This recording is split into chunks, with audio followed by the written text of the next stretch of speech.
I don't know why I thought I needed to get away for a while. Maybe I was just tired of the noise, or maybe it was something else. Something under the surface I didn't understand at the time. All I knew was that I needed space and quiet and to be away from everyone. That's how I ended up booking a week-long stay at a small off-grid cabin deep in the northern woods. It was late September, and the leaves were turning, the air cool and sharp. I found the place online. A basic wooden cabin about 3 miles from the nearest dirt road.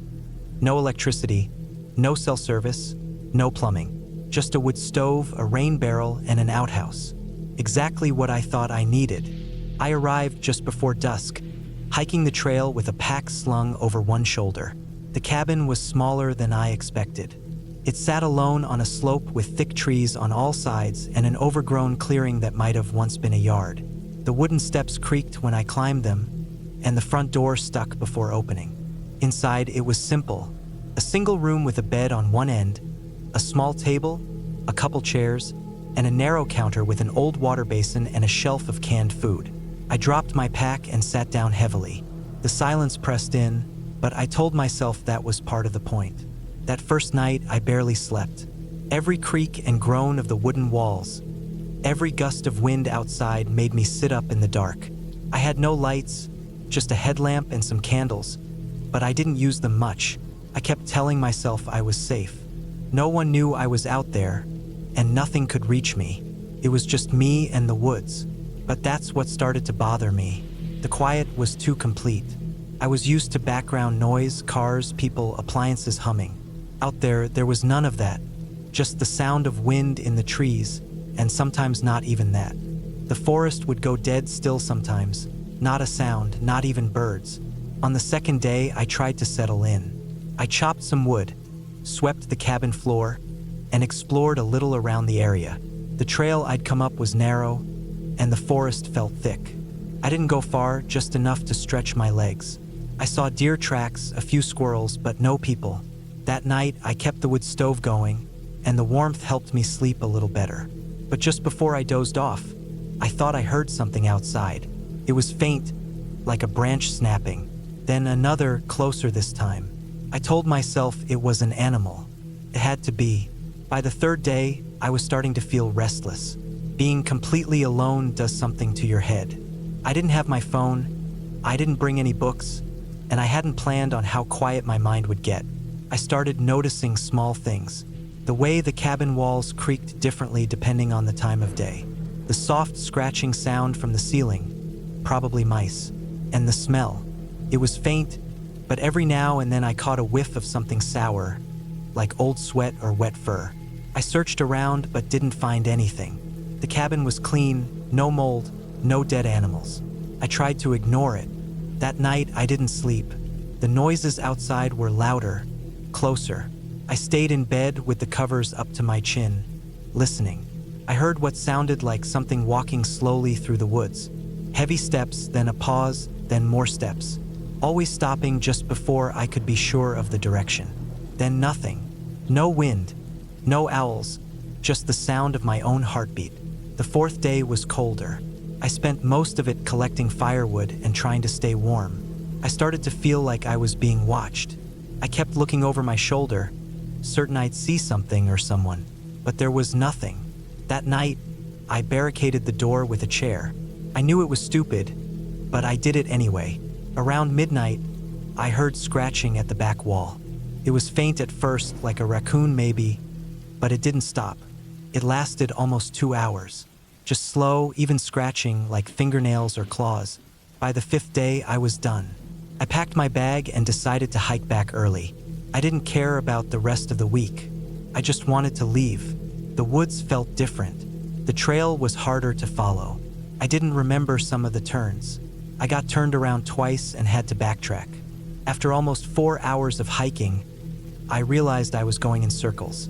I came back to the same fallen tree with the twisted branch. I sat down and tried to calm myself, but I couldn't shake the feeling that something was very wrong. I spent that night back at the cabin. I didn't have a choice. I barely got a fire going and I didn't eat. I just sat by the stove, clutching my knife. I didn't sleep. The scratching came back, this time on the front wall. Then the sound of breathing, slow and steady, right outside the door. It stayed for hours. I didn't move. I didn't speak. I just stared at the door until the sky started to lighten. On the 6th day, I tried again. I took a different path, walking straight east toward where I thought the main road was. The underbrush was thick, and I scraped my arms and legs pushing through. Around noon, I stumbled onto an old trail I hadn't seen before. It was narrow, barely a path, but it looked like it went somewhere. I followed it for what felt like miles. I didn't hear any birds, didn't see any animals, just silence. Finally, I found another structure. Not a cabin, not a house, just a small wooden shack, half-rotted, hidden behind thick brush. The door was hanging off the hinges. Inside, it was empty except for a few broken tools, an old oil drum, and a pile of animal bones in the corner. Some were small, rabbits maybe, but some were larger, much larger. I didn't stay long. I kept going. Eventually, just before dark, I found the dirt road. I recognized it by the tire tracks. I followed it south until I came to my car, parked under a thin layer of leaves. Everything was just as I left it. I drove home without stopping. I didn't look back. In the days after, I tried to convince myself that I imagined most of it. The fear, the noises, the feeling of being watched. But the thing is, I don't scare easy. I've been in the woods before. I've camped, hiked, hunted. I know what animals sound like. I know what wind sounds like. This wasn't that. I never found out what was in those woods. But I know something was there. Something that didn't want me around. Something that watched, followed, waited. I'll never go back. And the worst part? Sometimes at night, when it's quiet, I swear I still hear that slow, steady scratching, just beyond the walls.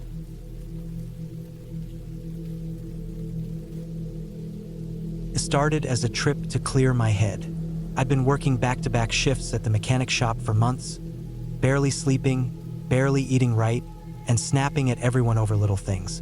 The burnout hit me harder than I expected, so I took some time off. A week, maybe more if I needed it. I didn't tell many people.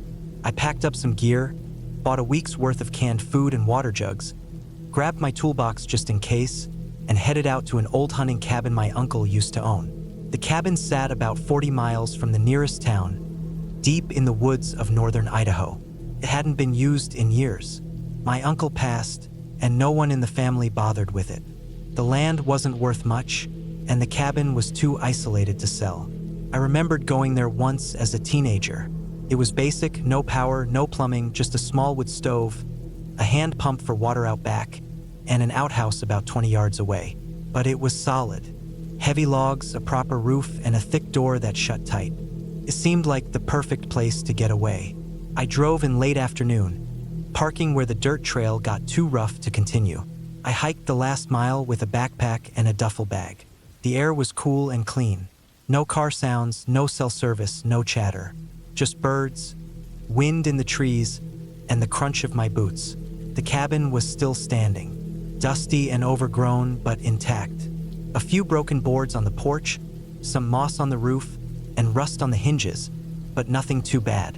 I opened the door and stepped inside. It smelled like old wood and dry earth.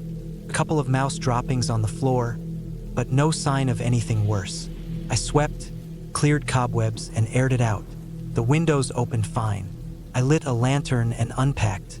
By sundown, I had my sleeping bag laid out, a fire going in the stove, and a can of beans heating on top.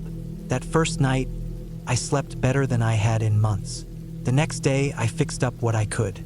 Reinforced the front steps with a few extra nails I found in an old tin. Oiled the hinges, cleaned out the woodpile, hauled a few logs inside. I checked the water pump. It still worked, but the water was muddy at first. After letting it run, it cleared up. I filled 2 big jugs and left them near the stove. Around noon, I took a walk to the small creek I remembered from before, still there, trickling steady. I sat by it for a while, just listening. Over the next few days, I fell into a rhythm. Woke up early, made instant coffee on the stove, chopped wood, did little repairs, hiked around the area, read some old magazines I brought, and slept early. I hadn't seen a single person. Not even an airplane overhead. Just birds, squirrels, the occasional deer, and once what I think was a bear far off. But around the fourth night, things started to change. It was just after midnight when I woke up for no reason. The fire was down to embers, and the cabin was dark except for the faint glow from those last few coals. I felt uneasy, not afraid, just alert. I sat up, listening.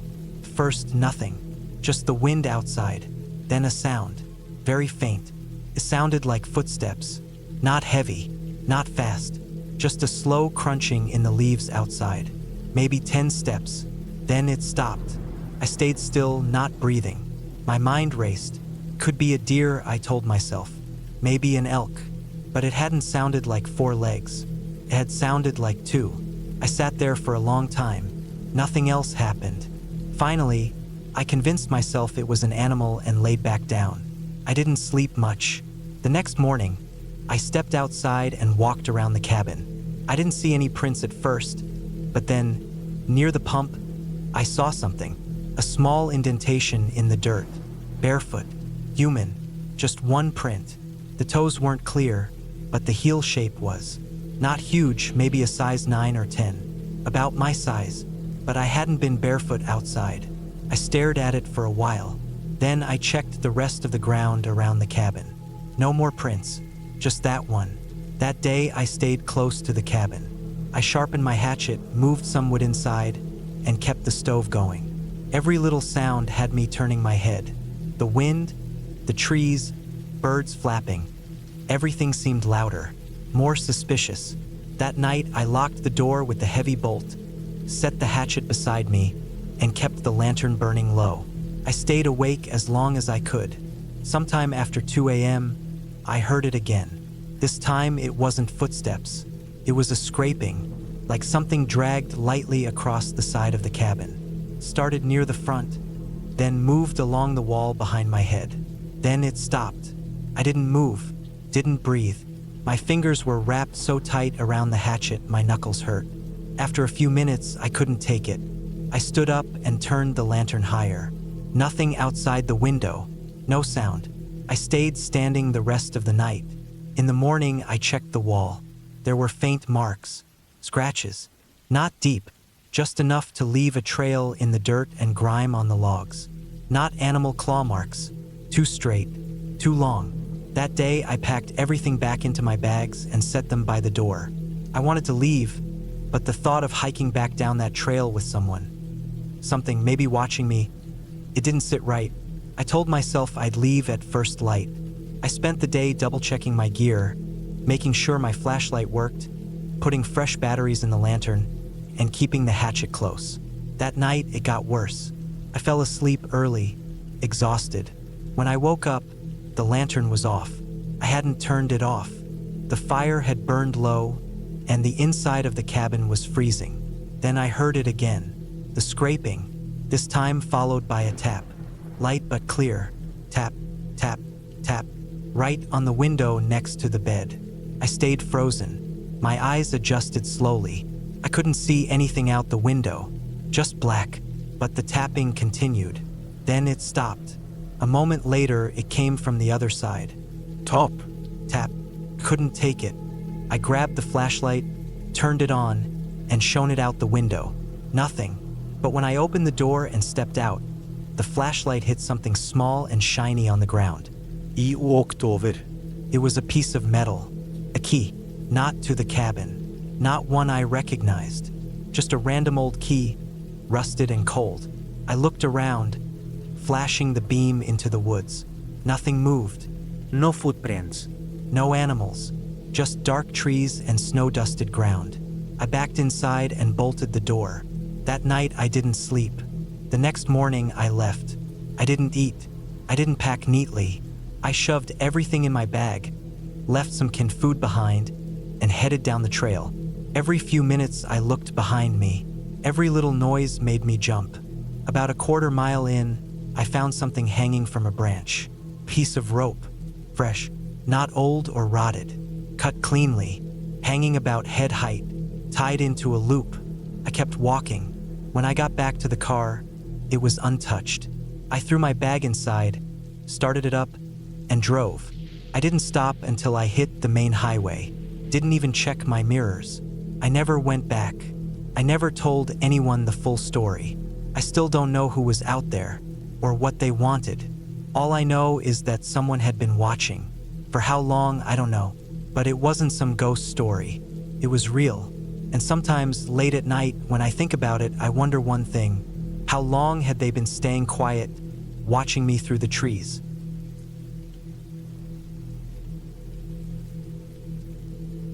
I didn't think much of it when I first came across the listing online. A remote cabin deep in the mountains, once used as a fire lookout back in the 70s, now available to rent through a lesser-known site. It wasn't on Airbnb or anything fancy. The page was plain, just a few grainy pictures and a short description. No electricity, no water with stove for heat, hike-in only, isolated and peaceful. Perfect for writing, photography, or just disconnecting. It looked like the kind of place I'd always dreamed of spending time in, quiet, off-grid, and away from everything. I'd been burned out for months. My job was slowly wearing me down, and I needed something drastic to reset my mind. I figured a week in the mountains would do me good. No phone, no internet, just me, nature, and a sturdy roof over my head. I booked it for 7 nights in mid-October, before the snow started piling in. The weather was supposed to be crisp, but not yet dangerous. I packed enough food for the whole week. Mostly canned stuff, dried goods, and some instant coffee. I had a sleeping bag rated for cold weather, a camp stove with extra fuel, headlamps, water filtration tablets, and a few tools. I thought I was well prepared. The trailhead was about 2 hours from the nearest town. I left my car in a gravel parking lot that had no other vehicles. It was quiet, just the sound of the wind in the pines and the distant trickle of a stream. There were no signs, just a faint trail heading into the forest. According to the map the host sent me, the cabin was about a 4-mile hike in mostly uphill, with the last mile being the steepest. The hike wasn't easy. I was carrying a heavy pack, and I hadn't done any serious hiking in a while. The trail narrowed as I climbed higher, eventually becoming more of a footpath. The trees grew denser, and the light dimmed under the thick canopy. I didn't see any animals, not even birds. Just silence and the occasional rustle of something I couldn't see. It took me nearly 3 hours to reach the cabin. It sat on a small ridge, partially hidden by trees, but when I came around the bend and saw it, I stopped and just looked at it for a while. It was a square, weather-beaten structure on stilts, with a wraparound porch and wide windows on all sides. It looked old but solid. There was a narrow set of stairs leading up to the door. The wind picked up just as I reached the top step. The door creaked open with a shove. Inside was just what I expected, simple and Spartan. A small cot in one corner, a wood stove near the center, a table with a couple of chairs, and shelves stacked with firewood, lanterns, and dusty books. There was a ladder to the rooftop observation deck, where the rangers used to spot fires in the past. I dropped my pack and took a long breath. I felt good. It was quiet, cold, and completely alone. The first night passed quietly. I lit the stove, unpacked my gear, and made some tea. The stars outside were the brightest I'd ever seen. I read for a bit, then fell asleep early. No phone, no distractions, just the wind and the crackling wood. It was the second night that I noticed something odd. I woke up around 3 a.m. to the sound of footsteps outside. At first I thought it was just my imagination. Maybe a branch had fallen, or a deer had wandered close. But the sounds were slow and deliberate, crunching footsteps, circling the cabin. I sat up and stayed still for a while, heart racing. I turned off my headlamp so I wouldn't give away my position. The footsteps continued for maybe a minute, then stopped. I waited, holding my breath, listening. Nothing. After about 10 minutes of silence, I convinced myself it was just an animal and lay back down. But I didn't sleep much after that. In the morning, I went outside and looked around the cabin. There were no tracks, just the hard ground and some old leaves. I walked a little way into the trees, but didn't see anything out of place. Still, I couldn't shake the feeling that someone had been out there. The third day, I stayed close to the cabin. I kept the axe nearby just in case. I read, wrote in my journal, chopped some wood, and climbed up to the observation deck. From up there, you could see the tops of the trees stretching for miles. No roads, no power lines, just wilderness. I stayed up there for an hour before heading back down. That night, the footsteps came again, this time closer and slower. I was already awake when I heard them, sitting in the dark with my headlamp off and my knife in my hand. The footsteps came up to the stairs, then paused. I was sure of it. I didn't move. I didn't make a sound. After a long minute, the steps slowly retreated. I waited until sunrise to go outside. Again, no tracks, nothing disturbed. But now I knew someone was out there, not an animal. Someone walking in a circle around the cabin, in the dark, silently. I considered hiking out, but the thought of walking for miles alone through the forest, knowing someone might be watching, felt even worse. At least in the cabin I had 4 walls and a door. I decided to stay one more night, maybe 2. If things got worse, I'd leave during daylight. I started keeping the axe inside with me, right next to the stove. I blocked the door with a chair and made sure all my gear was packed and ready to go in case I had to leave fast. I barely slept the next night. I didn't hear footsteps, but I kept waking up, thinking I'd heard something. Every creak of the old cabin made me jump. The 5th morning, I found something strange. A pile of small stones had been stacked on the porch, neatly arranged about a foot tall. I hadn't put them there. It hadn't been there the day before. Someone had come up during the night and built it while I slept. I felt sick looking at it. I kicked it over and decided I had to leave. No more waiting. I packed everything, double-checked my gear, and started down the trail. It was still early, cold, and foggy. I didn't get far. Maybe a mile into the descent, I found something that stopped me in my tracks.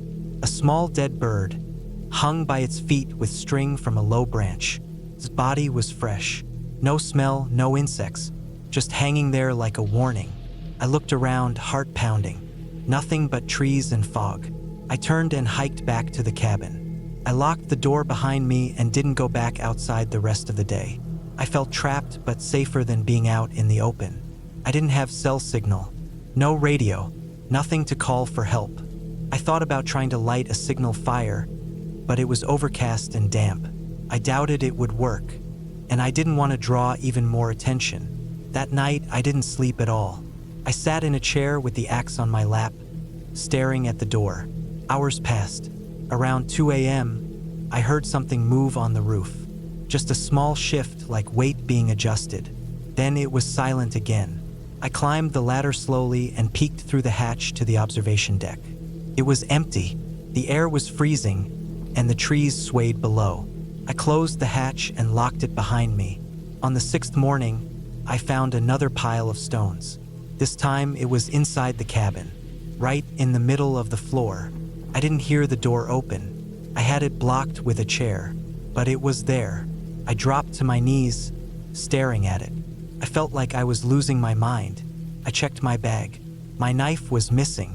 I spent the whole day going through the cabin, checking every corner, every gap in the wall, every board.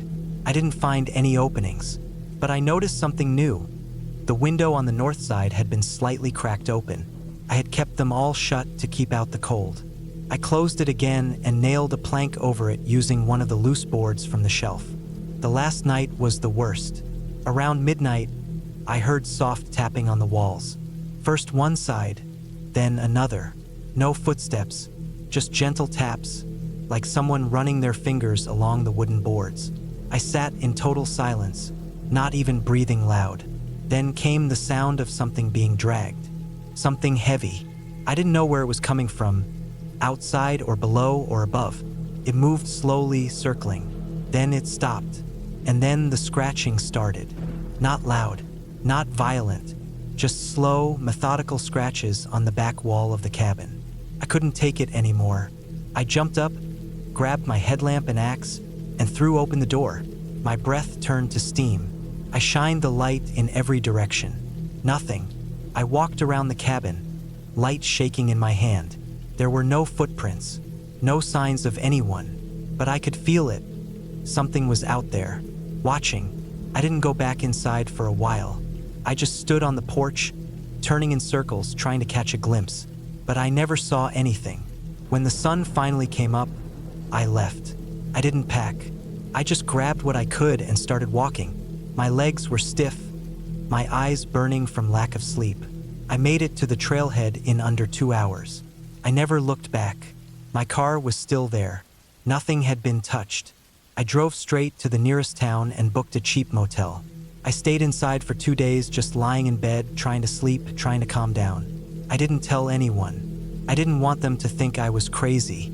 A few weeks later, I checked the listing.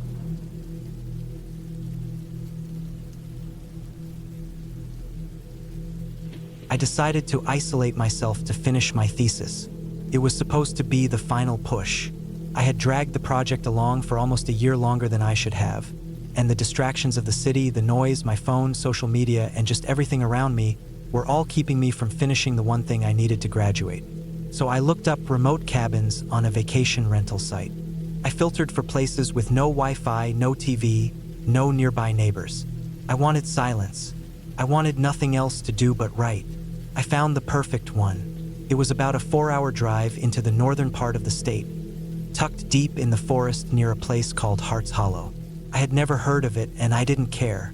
The listing said it was a one-room cabin with electricity and running water, but no internet or phone service. A wood stove, a generator, a gas-powered lamp, and a small bathroom with a shower. That was it. Exactly what I needed. I packed a week's worth of food, dry stuff, a few frozen meals, protein bars, coffee, and bottled water just in case the pipes froze. I brought my laptop, a power bank, notebooks, pencils, a flashlight, and an old flip phone that didn't need a signal to call 911, just in case. I told my brother where I'd be and when I planned to return. He thought I was being dramatic, but promised to check in on me if I didn't text him by the following Monday. I left early Sunday morning and reached the cabin by early afternoon. The last hour of the drive was on a narrow gravel road through thick pine trees. There were no signs, no cell towers, no houses. I saw one truck go by in the opposite direction, and that was it. By the time I pulled up in front of the cabin, I hadn't seen another person for miles. The cabin looked even more secluded in person than in the pictures. It sat on a small clearing with nothing around it but forest. No fence, no mailbox, no other cabins. Just trees in every direction. I stepped out of the car and took a deep breath. The air was cool and smelled like moss and pine. For the first time in a long time, I felt like I could breathe. I brought my bags inside and looked around. The inside was small but cozy. Wooden floors, a small table and chair, a cot with a wool blanket, and shelves lined with canned goods and matches. The stove took up a corner of the room, next to a pile of dry firewood. The only window looked out onto the clearing where I parked my car. I tried my phone. No signal. Perfect. That first day was peaceful. I spent most of it settling in, unpacking, and writing out a rough plan for how I'd structure my thesis. I lit the gas lamp, heated some soup on the stove, and read over my notes. By sunset, I was feeling good about my decision. That night, I slept better than I had in months. It was dead quiet. No cars, no horns, no street lights, just wind moving through trees. The second day I got to work. I wrote about 3,000 words, more than I'd managed in the last 2 weeks combined. I made coffee on the stove and sipped it on the front step while staring at the woods. There wasn't much to do but think. It was oddly comforting. The quiet made me feel like I had all the time in the world. By evening, I had settled into a rhythm. But that night, while I was eating dinner and listening to the soft crackle of the fire, I heard something outside.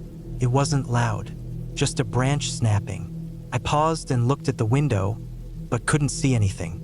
Then nothing, just silence again. I figured it was a deer or some animal and went back to eating. Still, something about the sound sat with me. There hadn't been any other noises all day. The third day, I didn't write much. My focus kept breaking. I kept looking out the window. I wasn't sure why. The trees didn't move, the wind was soft, and everything looked the same. But I had this odd sense like I wasn't alone, like something was just beyond the line of trees, not watching me exactly, but aware of me. I told myself I was being paranoid. Still, I kept the door locked even though I was in the middle of nowhere. That afternoon, I stepped outside to stretch my legs. I walked a slow circle around the cabin, listening. The forest was quiet, too quiet. I grew up around forests and knew what they normally sounded like. Birds, insects, the occasional rustle. But here, nothing. It was as if something had scared the forest silent. That night, I heard it again. Another branch snapping. Closer this time. I turned off the lamp and stood still, listening. Then another snap. And then nothing. I stared at the window, heart pounding. I didn't go outside. I didn't look out. I just stood there, still as I could be, until my legs started to ache. I didn't sleep much that night. By the fourth day, I was jumpy. Every little sound made me flinch. I tried to work, but my focus was gone. I stepped outside once in the morning and checked around the cabin again. Nothing. No tracks, no signs anyone had been there. But the strange feeling never left. I sat on the front step with my coffee, watching the woods. Then I noticed something. A shape, maybe 20 yards into the trees, almost behind the cabin. It wasn't moving. I squinted and tried to make it out. It looked like a person, maybe, but it was so still I wasn't sure. I blinked and looked again, and it was gone. I stood up fast and walked toward the trees, but when I got there, nothing was there. No footprints, no broken branches, just trees.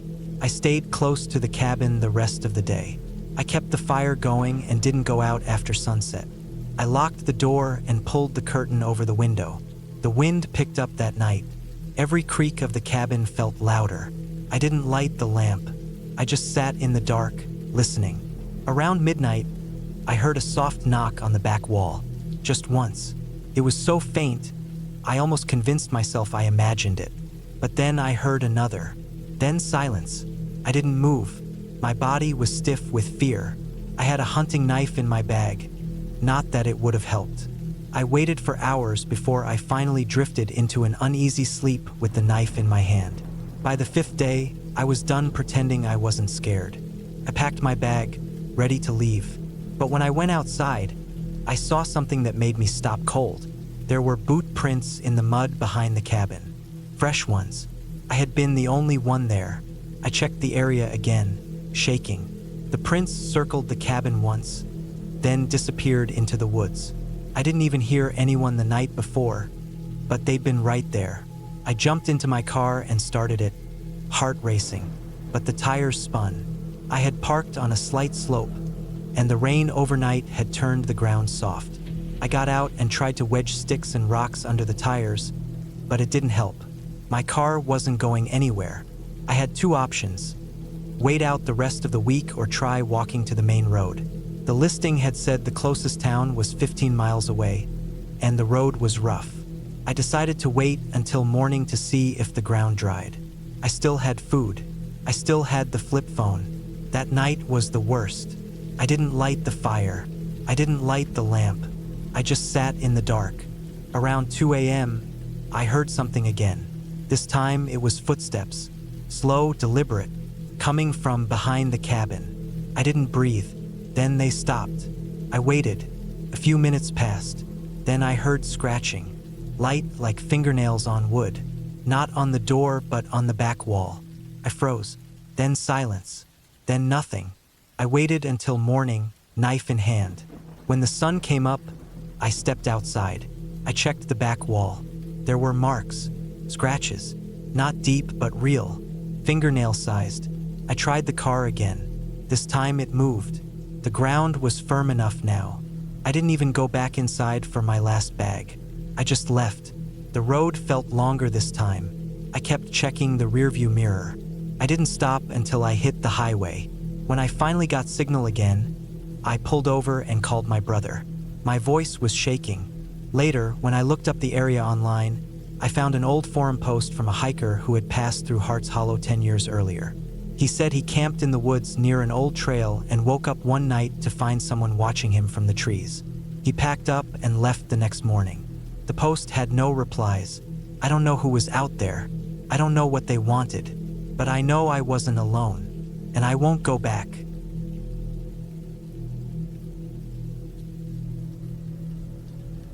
I had been needing a break. Not just from work or people, but from everything. I'd been feeling stretched thin for months, like I was living life on autopilot, waking up, doing the same thing, going to sleep, and starting all over again. I didn't want beaches or resorts.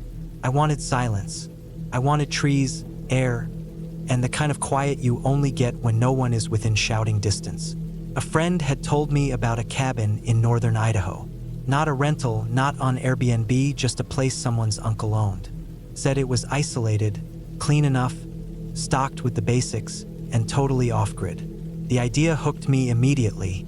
I managed to get the contact, wired a bit of money to cover supplies and upkeep, and 2 weeks later, I was driving my old truck into the dense pine forests that blanketed the north. It was late September when I got there. The weather had just started turning. The days were still warm if the sun was out, but the nights were biting. I passed through a small town, more like a crossroads with a diner and a gas station, then drove another hour into the hills until I found the dirt road that led off the highway. There weren't any signs, no cell service either. I followed the directions I'd printed out, with scribbled landmarks like large white boulder and forked spruce tree. By the time I pulled up to the cabin, it was almost evening. The sun was low, casting long shadows between the tall trees. The place was smaller than I expected. Just a single-story structure with a metal roof and a wide porch that sagged slightly in the middle. There was a woodpile off to one side, an old rusted axe leaning against it. A few tools were scattered around, most of them worn down and dusty. The place looked like it hadn't seen a visitor in months. Inside, it was simple. One room for the bed, one for the living area, a small kitchen, and a separate room for a bathroom. No plumbing, but there was an outhouse out back and a water tank that fed the sink when filled manually. The place smelled like wood, mildew, and dust. I wasn't expecting luxury. That's not why I came. I unloaded my gear, unpacked some cans, dry food, and water jugs. There was a small propane heater, a gas stove, a lantern, and a heavy-duty flashlight. I set everything up, checked the locks on the doors and windows, and then just sat on the porch for a while as the sky turned purple and the temperature dropped. That first night was peaceful. I lit the heater, cooked a bit of canned chili, and read by lantern light. When I finally lay down on the old cot with its hard mattress and wool blanket, I felt more relaxed than I had in months. I heard nothing outside but the wind moving through the trees and the occasional creak of the cabin settling. The second day, I explored a bit. There was a small trail leading down the hill behind the cabin. It wound through thick brush, crossed a stream, and climbed up to a ridge with a view of the valley. I didn't see another person. No houses, no hikers, no hunters. Just trees and hills in every direction. I collected a bit of firewood, checked the tank for water. It was nearly empty, so I started carrying buckets from the stream to fill it and took stock of my supplies. I had plenty, more than enough for 2 weeks. But things started to feel off around the third night. I was asleep when I woke up suddenly, my whole body tense. I wasn't sure what had done it. I didn't hear anything at first. I just lay there, breathing shallow, waiting. The cabin was pitch black. I hadn't left the lantern on. I reached for the flashlight and turned it on, sweeping the beam across the room. Nothing. The door was still shut. The windows were dark. The silence was thick. Then I heard something. It was faint, but it sounded like wood creaking, like footsteps on the porch. I sat up, heart thudding. I turned off the flashlight to avoid giving away my position and listened. Another creak, then nothing. I waited a long time, probably over an hour. Eventually, I convinced myself it had just been the wind or an animal, maybe a raccoon climbing up for scraps. I had left a tin can out on the porch. That had to be it. I made sure the door was locked, then lay back down. I didn't fall asleep for a long time. The next morning, I went outside and checked. The tin can was gone, not just knocked over, gone. I looked around the porch and saw some marks on the wooden steps. Long streaks of dirt, maybe scuff marks. I tried to tell myself they were just from my own boots, but they didn't match. Mine had lugs. These were smoother, like from a worn-down shoe. I searched the area, but didn't see anything else. I tried not to let it bother me. I told myself animals take things all the time. I even convinced myself I'd thrown the can and just forgot. But I started paying more attention. I kept the lantern closer at night, double-checked the locks, and slept with the flashlight in my hand. By the 5th night, I knew something was wrong. I woke up again to a noise. This time it was clearer. Something or someone was moving around outside the cabin. I could hear the soft crunch of gravel, the faint snap of a twig. It wasn't fast, just slow steps. Then the sound of something brushing against the wall of the cabin itself. I stood up and tiptoed to the window. I kept the light off and looked through the gap in the curtains. I couldn't see anything. It was too dark. But I stood there for several minutes, just listening. The sounds moved to the back of the cabin, then stopped completely. I waited and waited. When I finally opened the back door and shone the flashlight out, there was nothing there. That morning, I found more marks. This time, they were under the bedroom window. Long smears of dirt, like something had leaned against the wall. I found what looked like a partial shoe print near the edge of the porch. It wasn't mine. It was too small and the tread was wrong. I didn't know what to do. There was no phone signal, no landline. I couldn't drive out in the dark, and even if I did, the nearest help was hours away.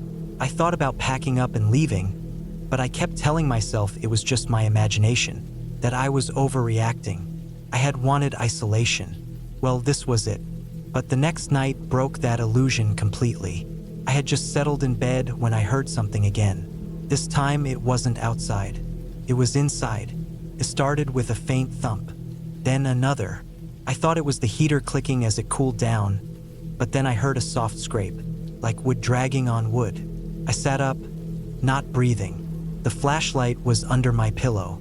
I grabbed it and switched it on. I aimed the light at the door. Nothing. I panned across the room. Still nothing. But then I noticed the kitchen cabinet door was open. I was sure I had closed it. I walked over slowly and shut it. I opened the door and looked out again. Nothing. I stayed up the rest of the night, sitting in the chair with the flashlight aimed at the door. My ears were straining for every sound. Around 3 a.m., I heard something on the roof. Just once. A single, slow step. Then silence. When daylight came, I searched the whole area. I climbed up onto the roof using the old ladder by the tool shed. The metal was damp with dew, but I could see what looked like a footprint near the edge. It was faint, but it was there. Not an animal. A shoe print. That day, I decided to leave. I packed up everything, loaded it back into the truck, and tried to start the engine. Nothing. Clicked a few times, then stopped. I tried again. Same thing. The battery was dead. I checked the hood, nothing looked off. But I found something strange by the front wheel. A small piece of cut wire, cleanly snipped, like someone had tampered with the ignition system. I was stuck. I spent the next few hours debating what to do. I could hike back to the road, but that would take most of the day, and I didn't know how far I'd get before dark. And if someone really was messing with me, I didn't want to get caught out in the woods alone. So I decided to stay one more night. I barricaded the door with the heavy table, blocked the windows with chairs, and stayed up with a knife and the flashlight. I didn't light the lantern. I didn't want to draw attention. Around midnight, I heard movement outside again. This time it was faster. Multiple footsteps, then a loud knock, 3 slow bangs on the front door. Not trying to break in, just knocking. I didn't move. I didn't make a sound. I just sat there, staring at the door, heart hammering in my chest. Whoever was out there didn't say anything. They didn't try to open the door. They just stood there. I could hear breathing. Then they walked away. I stayed frozen until morning. When the sun came up, I removed the barricades and stepped outside. The front porch had muddy prints all over it. Some looked like boots. Others were bare feet. I don't know how many people had been out there, but it was more than one. I took my backpack, loaded the essentials, and started walking toward the road. I didn't stop. I didn't look back. It took me over 5 hours to reach the highway. My legs were shaking, and I hadn't eaten. When I finally saw a truck driving by, I stumbled out and flagged them down. The guy who picked me up didn't ask many questions.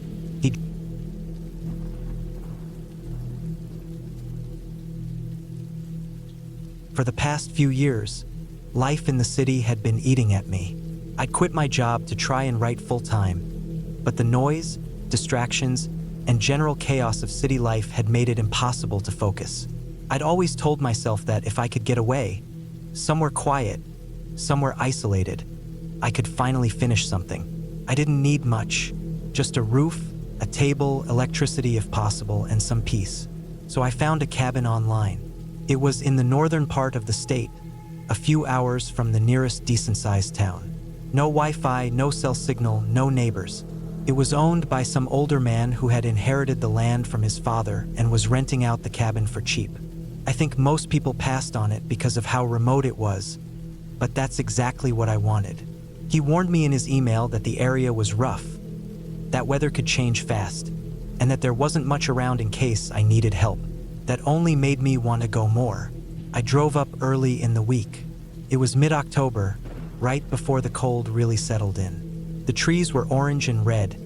The air had that dry snap to it, and I could feel my shoulders slowly relaxing as I left the highway and took the winding back roads. The further I went, the fewer people I saw. When I finally reached the gravel road that led to the cabin, I knew I was truly alone. It twisted for miles through thick trees and rolling hills before it finally opened up to a clearing. There it stood, small, plain, and exactly what I'd pictured. The cabin was made of old dark wood, with a steep roof and a short porch that sagged a little in the middle. A chimney poked out of the side, and there was a stack of chopped wood nearby. It didn't look like it had been updated in decades, but it felt sturdy. There was a single light above the door, a wood stove inside, a propane oven, and a small bedroom with a creaky twin bed. A desk faced a window that looked out toward the trees, and that's where I set up my laptop and notebooks. I was excited, more excited than I'd been in months. I unpacked, made a simple dinner, lit the stove, and started outlining some ideas. The silence felt thick and real, like a blanket. No cars, no voices, just wind and birds. I stayed up late that night writing, and for the first time in forever, I wasn't stuck. I was actually working. The next few days were the same. Wake up early, boil water for coffee, sit and write for hours. I'd take short walks down the path that circled the property, sometimes just sit on the porch and watch the trees sway. I didn't miss the internet or texts or traffic. I didn't even miss other people. The world shrank down to just this cabin and me, and I loved it. But by the fourth night, small things started feeling off. It was subtle at first. I'd hear the floor creak at night when I wasn't moving. The cabin settled, sure, but these sounded like actual footsteps. Slow, steady. Sometimes it felt like something was brushing lightly against the outside wall. I told myself it was probably animals. A raccoon, maybe a deer. Still, I started double-checking the locks before bed. Then I noticed the window above the desk was sometimes fogged up from the outside in the mornings. I didn't think much of it until one morning when I saw a faint smudge on the glass that looked like a partial handprint. Just a few streaks. Could have been mine. I wiped it away. By the fifth day, I found something strange. I was walking the small dirt trail behind the cabin when I noticed a patch of ground that looked recently disturbed. Not fresh, but not old either. Like someone had dug something up weeks ago and then covered it again. The leaves were thinner there, and the dirt was slightly mounded. I stood there staring at it for a while. My stomach didn't like it, but I didn't know why. It just didn't feel natural. The weirdest part was that I didn't remember it being there the other days. It was maybe 30 feet from the back porch, in direct view of the window. I told myself not to get paranoid. Maybe it was a tree root that had popped up or something some animal did. But it was enough to make me a little uneasy. That night, I was woken up by a sharp sound. It wasn't an animal. It was a loud knock, just once. I sat up in bed in the dark. I couldn't see anything, but I could hear the wind outside. I stayed still, listening hard. Nothing else came, but I didn't sleep much the rest of the night. In the morning, I checked around the cabin. No footprints, no damage, no sign anyone had been there. But the feeling stuck with me all day. That heavy, watched feeling. I tried writing, but the words weren't coming. I needed to do something else, clear my head. So I decided to explore more of the property. There was an old shed about 100 feet from the cabin. I hadn't bothered with it before. I didn't think there'd be anything interesting in there, but now I was curious. The shed was locked with a rusted padlock, but the door was loose at the bottom. I pulled hard and managed to wedge it open enough to slip inside. It was dusty, filled with old tools, broken furniture, and stacks of wood. There was a workbench and a trapdoor in the corner of the floor. That surprised me. I didn't expect a basement or anything like that out here, but there it was. A thick wooden trapdoor with a rope handle. I hesitated. I didn't really want to go down there, but that stupid mound of dirt was still in my mind, and I couldn't shake the sense that something weird was going on. So I grabbed a flashlight from the workbench and opened it. The smell hit me first. Damp, moldy, earthy. I climbed down the short wooden ladder into the dark. The basement wasn't big, maybe the size of a bedroom. The walls were rough stone and packed dirt, and the floor was mostly hard soil. Old shelves lined one side, holding jars, tools, and some unlabeled boxes. But what made me freeze was what was in the back corner. Plastic tarp, and beneath it, a square wooden box, almost like a crude crate. I walked over slowly, flashlight shaking slightly in my hand. I pulled the tarp away and saw that the box was nailed shut. Dirty, cracked, stained in one corner. My mind started racing, imagining the worst. I didn't want to open it. Not then. I left it, climbed back out, and shut the trapdoor. That whole day, I couldn't focus, couldn't write. I sat on the porch, drinking coffee, just staring at the trees. I kept thinking, why was there a box like that hidden under a locked shed? Why wasn't it listed in the description of the cabin? I didn't sleep much that night. The next day, I forced myself to go back. I told myself it was probably nothing, old tools or junk. The stains were probably oil or mildew. I brought a small crowbar from the cabin and pried the lid off the crate. Inside were bones. Not many, not a whole skeleton, just some long, dirty bones. Maybe from a deer or cow, I told myself. But there was something wrong about the way they were packed. Too clean. And something else was wrapped in plastic near the bottom. Pulled it out. It was a bundle of photos. I took them outside into the light. The photos were old, faded. Most of them were of trees, cabins, trails. But in a few of them, there were people. Always from far away. Zoomed in. None smiling. Some looked unaware they were being photographed. A woman walking down a trail. A kid sitting alone near a fire. A man chopping wood. My skin went cold. I didn't know who they were or why the photos were there, but something about them felt deeply wrong. I went back inside the cabin and locked the door. I stayed up all night with a knife in my hand. I didn't know what I was afraid of exactly. The owner? A hunter? Someone who'd lived there before? I didn't know, but I couldn't pretend things were normal anymore.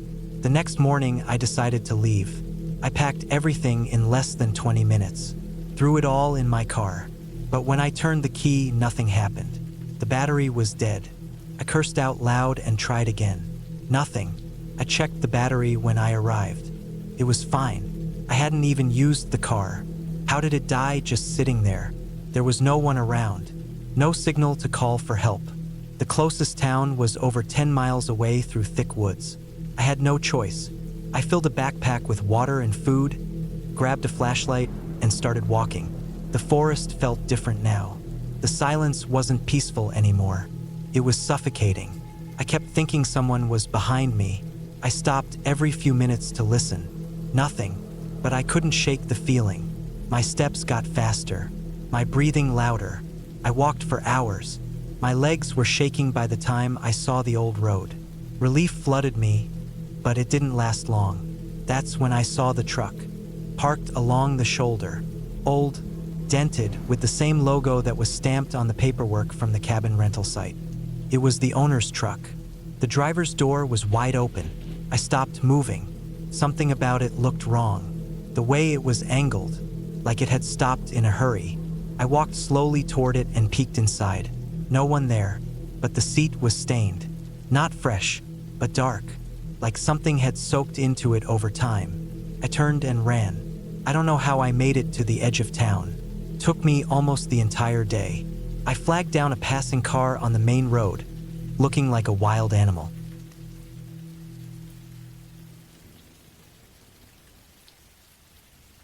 I rented a remote cabin in Montana during the first week of October. I didn't tell anyone where exactly I was going, except that I'd be out of service for a week. I just wanted some time alone in nature. I had gotten tired of the noise, the emails, the constant pressure at work. I was 34, single, and tired of city life. This trip was meant to be quiet, uneventful. Just me, my journal, some books, and the smell of pine. The cabin was part of a listing I found online. It was owned by an older man who used to be a forest ranger. It had no power lines, no internet, no cell service. There was a small solar panel that could charge a phone or flashlight. There was a radio for emergencies. Water came from a small well pump behind the cabin. The listing had warned that wildlife was common and that the nearest neighbor was 7 miles away. That was exactly what I wanted. I arrived after driving up a long dirt road that seemed to go on forever. After a while, the trees grew taller, closer to the road. I passed no signs, no mailboxes, no turnoffs. It felt like I had crossed into somewhere forgotten. There was something about the silence that followed me up that road. It was heavy, like it pressed into the windows of my car. The cabin was tucked behind some brush and fir trees. A small clearing opened up just before it. A fire pit sat out front, surrounded by logs used as benches. There was a rusty axe leaning against one of them. The cabin was built of thick, dark wood. No paint, no polish. Just raw, weathered timber. There were 2 small windows on the front and a porch with 1 chair. I stepped out of the car and took a deep breath. The air was sharp, clean. It smelled of dry pine needles and cold rock. I walked around the cabin first, checking everything. The pump worked fine. There was an outhouse maybe 20 yards to the back. The front door was stiff but opened with a hard push. The inside was 1 room, a bed, a small table, a wood stove, and a kitchenette with an old propane burner. The fridge didn't work, so I had brought a big cooler with enough food and ice packs. I had dried goods too. I stacked everything inside, unpacked my bag, and sat on the edge of the bed. I was alone, totally alone, and it felt good. The first day passed like I'd hoped. I read, wrote a few things in my notebook, made coffee over the little burner, and explored the woods just a little. Nothing big, just walking the perimeter around the cabin. I wanted to get familiar with it before dark. The trees were tall and tight together. You couldn't see far through them. I marked a few trunks with red tape just to keep track. That night was quiet. Too quiet, maybe. I had grown used to city hums, sirens, distant traffic, dogs barking. But here, there was nothing but wind in the trees and the occasional crack of wood shifting in the stove. Around midnight, I heard something outside. It was light, like a footfall in dried leaves. I sat up, listening. Came once more, then stopped.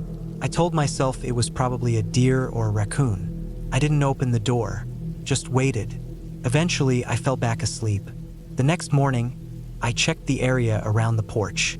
There were no clear prints, but the leaves looked stirred. I didn't think much of it. Animals roam all the time. That's the forest. Still, I kept the hatchet close when I walked outside from then on. By the 3rd day, I had stopped thinking in words. That's what solitude does. You just exist. You look at the trees, you feel the wind, you listen to the small sounds around you. I kept journaling, but slower, fewer words each time. I was getting used to being out there.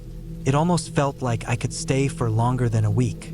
That evening, I walked further out, following a trail of broken undergrowth. I had found what looked like a narrow game trail. I followed it for about 20 minutes before I came across something strange. There were bones. Small ones at first, probably rabbit or something like that. But then I found a pile of larger bones. Some stripped clean, some still with bits of dried meat and fur. They looked fresh, too fresh.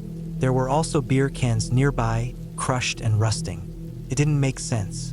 Who drinks here? Who leaves bones and trash like that? I suddenly felt exposed, like someone had seen me or maybe followed me. I turned and walked quickly back to the cabin. The sun was going down. The air was colder. The quiet didn't feel peaceful anymore. Felt like something was waiting, I closed all the shutters that night, sat inside with the small lantern burning. I had my hatchet close and the radio turned on. There were no signals, only static. I tried to sleep, but I kept thinking about the bones and those cans. I hadn't seen another person since I got there. The next morning, I found something that changed everything. There were footprints outside the cabin. They weren't mine. They were longer, wider, boots, heavy ones. They circled the cabin, not just around the front, but around the back too. Near the outhouse, near the water pump. The ground was soft from the cold dew, and the tracks were clear. They hadn't been there the day before. I walked the edge of the woods, looking for more signs. There was a spot behind the trees, maybe 30 yards from the cabin, where the brush had been pushed down. Someone had stood there, watched. The leaves were flattened, and there was even a cigarette but half buried in the soil. I felt sick. Someone had been watching the cabin, probably watching me. I packed my bag. I didn't know what I was going to do yet, but I couldn't sit around. I got everything back into the car, just in case I needed to leave. The tank was half full. I checked the tires. Everything seemed okay. I didn't want to run, but I also didn't want to be caught off guard. I kept the hatchet with me inside that night, slept in short bursts, every sound jerking me awake. Once, I thought I heard something scrape against the side of the cabin, but when I looked out, there was nothing. The next morning, I went to check the flattened area where someone had stood. It was more disturbed, like someone had returned. And now there was a plastic wrapper, a granola bar wrapper, the kind I had packed. I hadn't dropped it. I was sure. That meant whoever was out there had been near my stuff. Maybe in my car. I got back to the cabin and opened the car doors. Everything looked untouched at first, but the driver's seat had moved. Just an inch, but I could tell. I never moved it from where I had it. My stomach dropped. That was the moment I decided to leave. I didn't care about the refund. I didn't care about solitude anymore. I needed to get out. I threw everything in the back seat, checked my phone, still dead, and started the car. Nothing. The engine cranked, then sputtered. I tried again. Nothing. The third time, dead. I popped the hood and stared at the engine like it would tell me what was wrong. I'm not a mechanic, but even I could see the battery cable was loose. I reached in and reconnected it. That's when I saw something worse. The brake line had been cut. Not fully, just a small slice. Enough that I might not notice until I was driving downhill. I backed away and looked around. Trees everywhere. Stillness. But it didn't feel empty. Someone had done this. Someone had been waiting for me to drive away. I left the hood open, walked slowly back to the cabin, and locked the door behind me. I didn't know what else to do. I wasn't armed.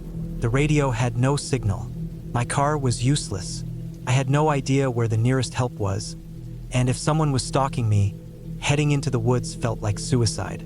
I sat inside all day listening. Every crack in the wood, every bird, every gust of wind. I watched the trees. I watched the area where the brush had been pushed down. And then I saw him. It was just after sunset. The light was fading fast. He stepped out of the trees slowly, like he had all the time in the world. Tall, in a thick jacket, carrying something in his hand. Couldn't make it out. He didn't come toward the cabin. He just stood there, looking. I didn't move. I stayed behind the corner of the window, barely breathing. He stood there for maybe 5 minutes. Then he turned and walked away. I didn't sleep that night. I just waited. I waited for him to come back, to try the door, to smash a window. But nothing happened. At first light, I packed what I could in a backpack. I took the hatchet and 1 bottle of water and left the cabin on foot, heading the opposite way from where I had seen the man. I walked for hours. At one point, I heard something behind me. Snapping branches, faint footsteps. But when I looked, there was nothing. I kept walking. I marked trees, watched the sun, tried to keep a straight line. I found a logging road just before sunset and followed it for what felt like forever. Eventually, I reached a hunting shack with a pickup parked outside. I collapsed on the porch, exhausted and shaking. A man came out, real, alive, and very confused. I explained what I could. He let me use his radio, and the sheriff came a few hours later. They towed my car, investigated the area. I don't know if they ever found the man who had been watching me. The bones, the beer cans, the cigarette, all of it was collected. But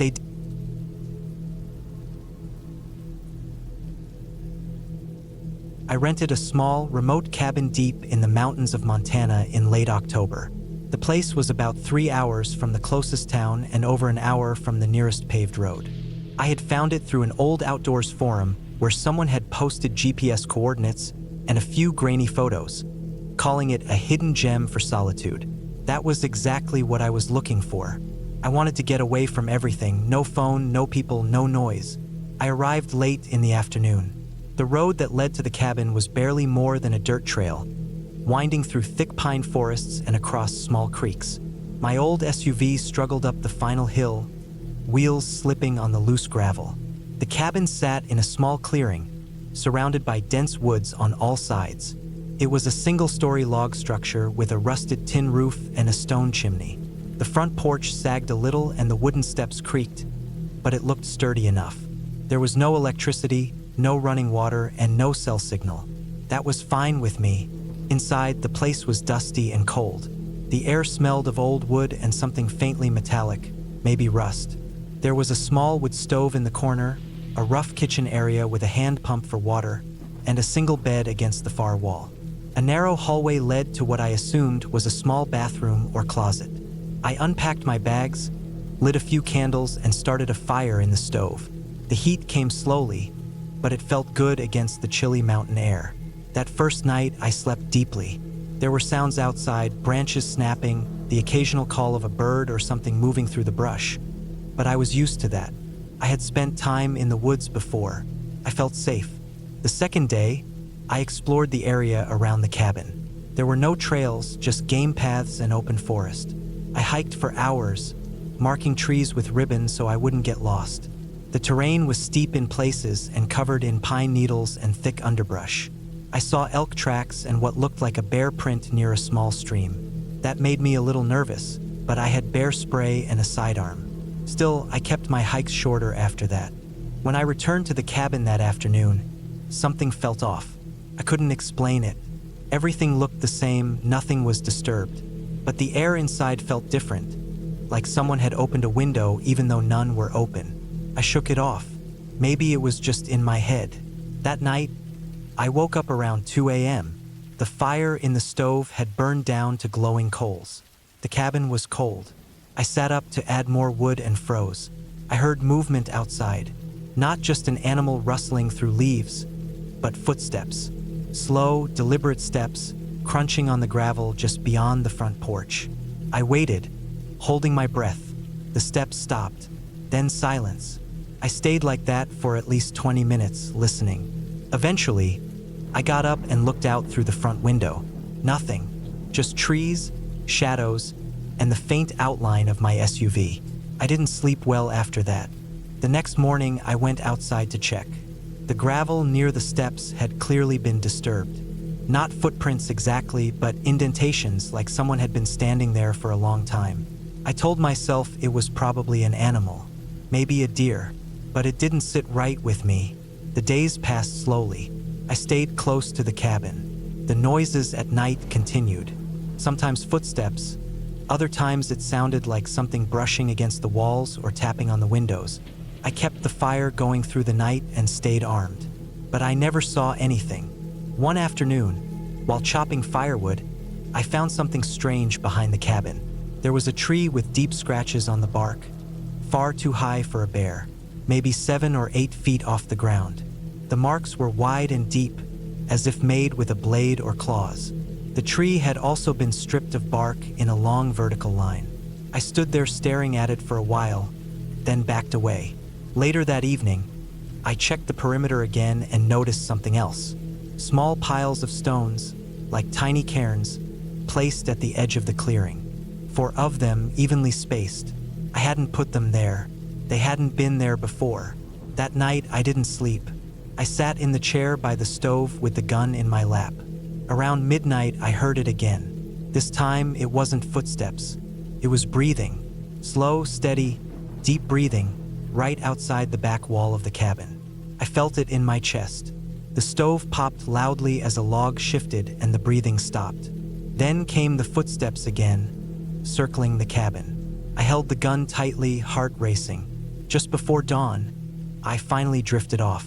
When I woke up, the sun was rising and the world outside was covered in frost.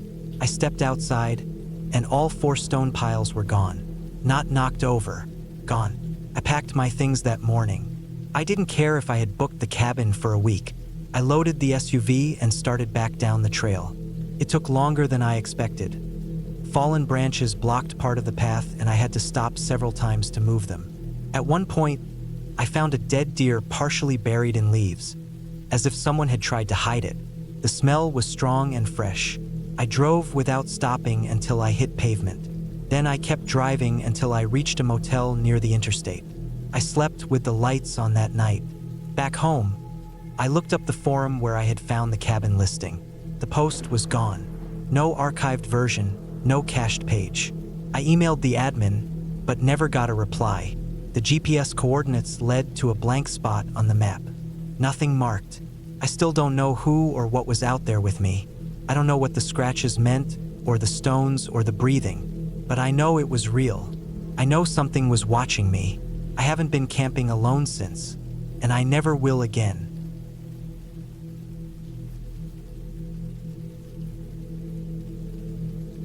It was early October when I finally gave in and took some time off work. I had been burned out for months. Long hours, late nights, and barely any real sleep. My boss kept telling me to take a break, but I kept putting it off.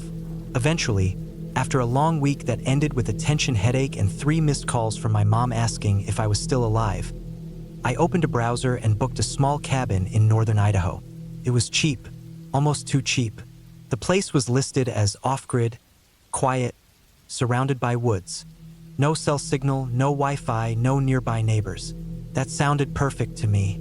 I didn't want to talk to anyone. I didn't want to think about emails, meetings, bills, or even my own name. I just wanted peace and quiet.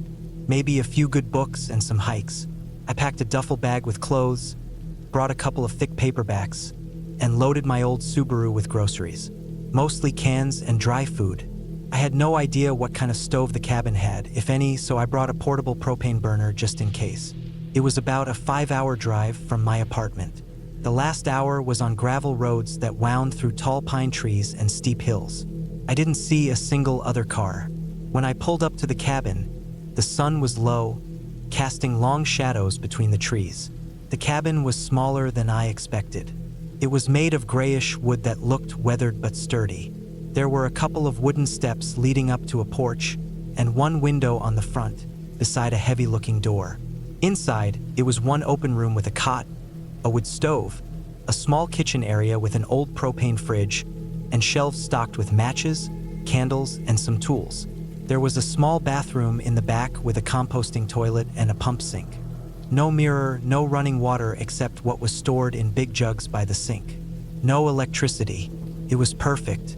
I unpacked quickly, lit a few candles, and cooked some rice and beans on my little burner. That first night, I felt something I hadn't felt in a long time. Nothing.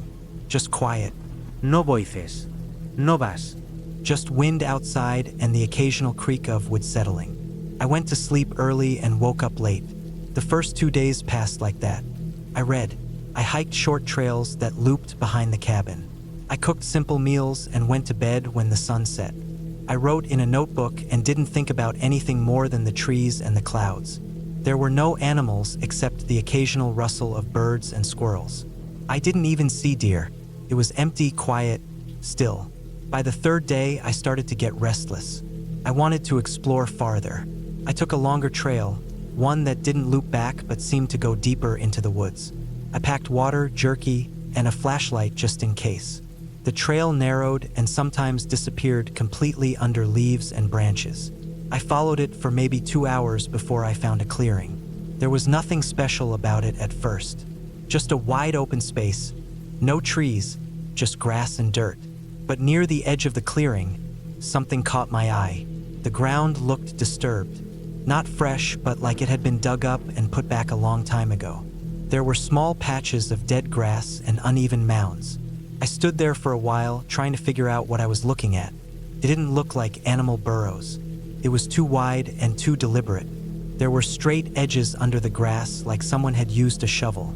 I marked a tree with my pocket knife and made my way back to the cabin. I tried to forget about it. I told myself it was probably nothing. Maybe someone had tried to plant something there, or buried garbage, but the thought kept creeping back in. The next morning, I packed a folding shovel I found on one of the cabin's shelves and went back to the clearing. It took a while to find the marked tree, but eventually I did. I started digging at one of the smaller mounds. At first it was just dirt, dry, packed with a layer of dead grass and sticks on top. Then the dirt got darker, softer. I kept digging. Maybe 1.5 feet down, I hit something. It was wood. I stopped for a minute, my heart pounding. The top of something flat. I brushed the dirt away slowly. It wasn't a coffin or anything like that. It was a wooden box, maybe the size of a microwave, old, worn, with rusted hinges. I hesitated, then wedged my shovel under the lid and pried it open. Inside were bones, small ones, dozens of them, maybe animal, maybe not. They were brittle, off-white, and loosely packed. On top of them was a small plastic bag, yellowed with age. Inside the bag were photographs. They were damp, curled at the edges. I opened the bag slowly. The photos were old Polaroids, blurry, grainy, but I could still make some of them out. Most were taken in the woods. Some showed the cabin. One of them was taken inside it. I recognized the stove. Another showed a man I didn't recognize, sitting on the porch, looking away from the camera. There were no notes, no names. No dates. I put the photos back, closed the box, and covered it up again. I didn't know what to do.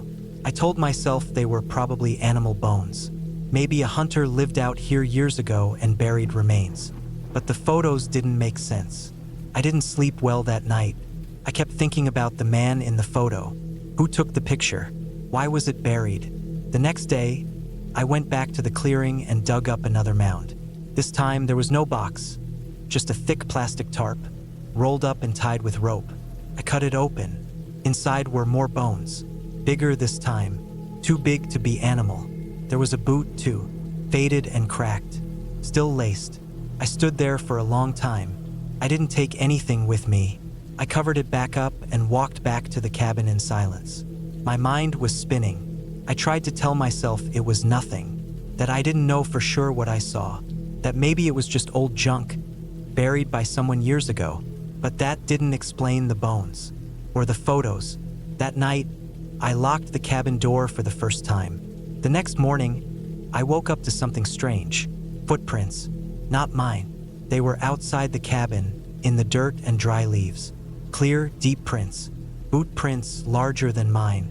They went from the woods to the porch and stopped by the front door. Then they turned around and disappeared back into the trees. I didn't hear anything during the night. I didn't see anyone, but someone had been there.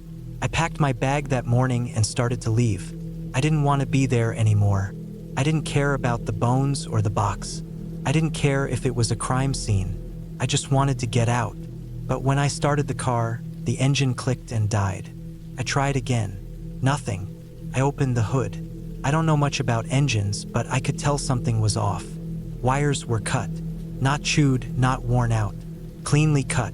Someone had done it. I went back into the cabin and stayed inside all day. I kept the axe nearby and blocked the front door with the dresser. I didn't sleep that night either. Every sound outside made me jump. The wind, the branches, something thudding against the back wall. I didn't look out the window. I didn't want to see anything. In the morning, I decided to hike out. It was about 10 miles to the nearest road. I packed food, water, and my flashlight. I left a note on the table in case someone found the cabin. The hike was slow. I kept hearing things behind me, not animals, footsteps, breaking branches. But every time I stopped, everything went quiet. I made it to the road by late afternoon. Car passed after about an hour. I flagged it down and asked for a ride to town. I never reported the cabin. I don't know why. Maybe I didn't want to be part of whatever was going on. Maybe I was scared of what I'd get pulled into. I told myself someone else would find it eventually. Maybe the next person would do something. A week later, I checked the listing again. The cabin had been removed. That was 2 years ago. Sometimes I still dream about that clearing, about the box, the photos, the footprints. And sometimes when I wake up, I feel like someone's still watching. But I never went back. I never told anyone, and I never will.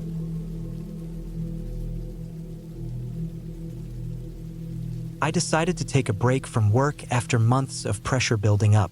I worked in IT, and my days were long, stuck behind a screen, solving other people's problems. I didn't have many friends, and I wasn't close with my family either. So when it came time to unwind, I liked to do it alone. That's just how I've always been. I rented a cabin deep in the woods of northern Idaho. It wasn't one of those polished Airbnb types either. It was a bare-bones structure, single-story, old wood, no Wi-Fi, no cell service, no electricity beyond a small solar panel setup that could charge my phone during the day. There was a generator outside for backup, but I planned to leave it off. The idea was to truly disconnect. It had a wood-burning stove, a small kitchen with a gas burner, and a creaky old bed with wool blankets. It was late September, and the air was already getting cold. The cabin was about 2 miles from where I parked. I had to hike in with a backpack, and I made 2 trips to carry everything I needed: food, clothes, a small axe, first aid kit, and a book I had been meaning to finish for months. It was quiet, not the kind of quiet I was used to in the city. This was deep silence, the kind where you can hear the wind pass through branches and the occasional scurry of something small in the underbrush. The first day was peaceful. I chopped a bit of wood, made some simple food, read a few chapters of my book, and just sat outside for a long time, watching the trees move. That night, I started a fire inside the stove and curled up under the blankets. I slept harder than I had in years. The next morning, I woke up early, maybe around 6. It was still dim outside, and a thin layer of frost covered the ground. I walked a bit into the woods, following a small trail behind the cabin. I wasn't trying to go far, just enough to stretch my legs. About a quarter mile in, I noticed something odd. There was a small clearing, and in the middle of it, there were what looked like stones arranged in a circle. At first, I thought they were just natural formations, but they were too intentionally placed. I walked around them slowly. The ground in the center looked darker, damp. I didn't think too much of it at the time. Maybe some hiker or hunter had arranged them for some reason. Still, I made a mental note of it and walked back. The rest of the day went the same as before. Reading, eating, chopping wood, just trying to quiet my mind. But I couldn't stop thinking about that circle. Something about it felt wrong. That night, I had trouble sleeping. The wind picked up hard, howling through the cracks in the cabin walls. Around midnight, I thought I heard something outside. It wasn't the wind this time. It was like a low creaking sound, then a shuffle. I sat up in bed and stayed still. I didn't have a weapon besides the axe, which was propped up by the door. I waited. The sound didn't come again. Eventually, I fell asleep again but kept waking up every hour. The next day, I went back to that clearing. The stones were still there, but now the ground in the center looked like it had been disturbed. Not much, just a bit, like someone had stepped in it with boots and pressed down. I looked around and didn't see any fresh prints in the frost outside of the circle. That was strange. The frost was undisturbed elsewhere. I started getting an uneasy feeling. I told myself I was just overthinking it, but I couldn't shake the idea that someone else had been there. Maybe a hunter or someone camping illegally. Still, I didn't like that they would come that close to the cabin. That evening, I brought the axe inside and locked the cabin door. I stacked some wood inside so I wouldn't have to go out at night. I even moved the table in front of the door before going to bed. I didn't sleep well again. Around 2 a.m., I heard the sound again. Creaking, then tapping. It sounded like someone tapping wood on wood. Top, top, top. I held my breath. Then it stopped. That time, I didn't fall asleep again. In the morning, I checked around the cabin. There were no footprints. The frost had thickened overnight. I walked around slowly, checking the trees, checking the path to the clearing. Nothing. No signs of animals. No signs of people. I went back inside and decided I was going to leave the next day. I didn't feel right anymore. I had come out there to disconnect, but now I was feeling watched. I didn't want to admit it to myself, but I couldn't deny it anymore. Something was wrong. That night, I couldn't bring myself to fall asleep. I kept the fire going and sat in the chair facing the door with the axe in my lap. Around 3 a.m., I heard the tapping again. But this time, it came from the back of the cabin. Then from the side. Then from the front. It was like someone was circling the place slowly, tapping along the walls. I didn't move. I just gripped the axe tighter. I waited for what felt like hours. Eventually, it stopped. The sun rose, and I packed up everything fast. I left half the food and a few supplies. I didn't care. I just wanted to get out. The hike back to the car was rough. I kept hearing branches snapping behind me, but every time I turned, nothing was there. I practically ran the last half mile. When I got to the car, it was untouched. I threw everything in and drove without stopping until I reached a gas station a couple of hours away. I didn't tell anyone what happened.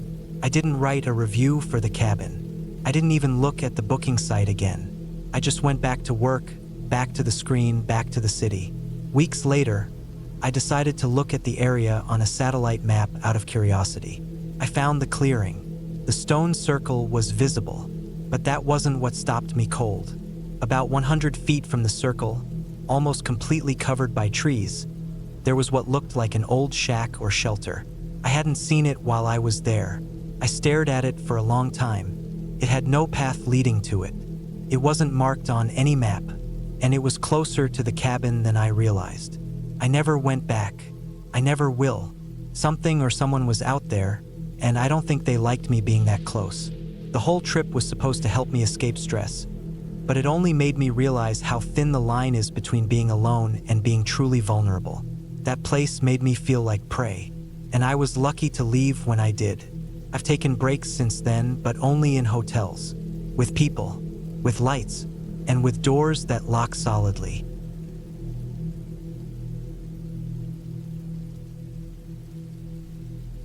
I had never been the type to enjoy cities. I grew up in a small town in Iowa, where you could hear the birds in the morning and the frogs at night. When I moved to a bigger place for work, noise became a constant. Car horns, people yelling, dogs barking, neighbors fighting through paper-thin walls.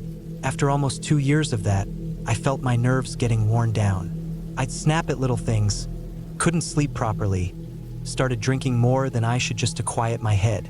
I realized I needed to get away, not just a weekend trip. I needed real silence, the kind you feel in your bones. So I took a month off from work, used up vacation days I'd been saving, and decided to rent a remote cabin up north in Minnesota. Not one of those luxury lake cabins with hot tubs and Wi-Fi.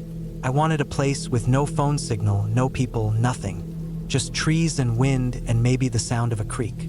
I found the cabin on an obscure listing site.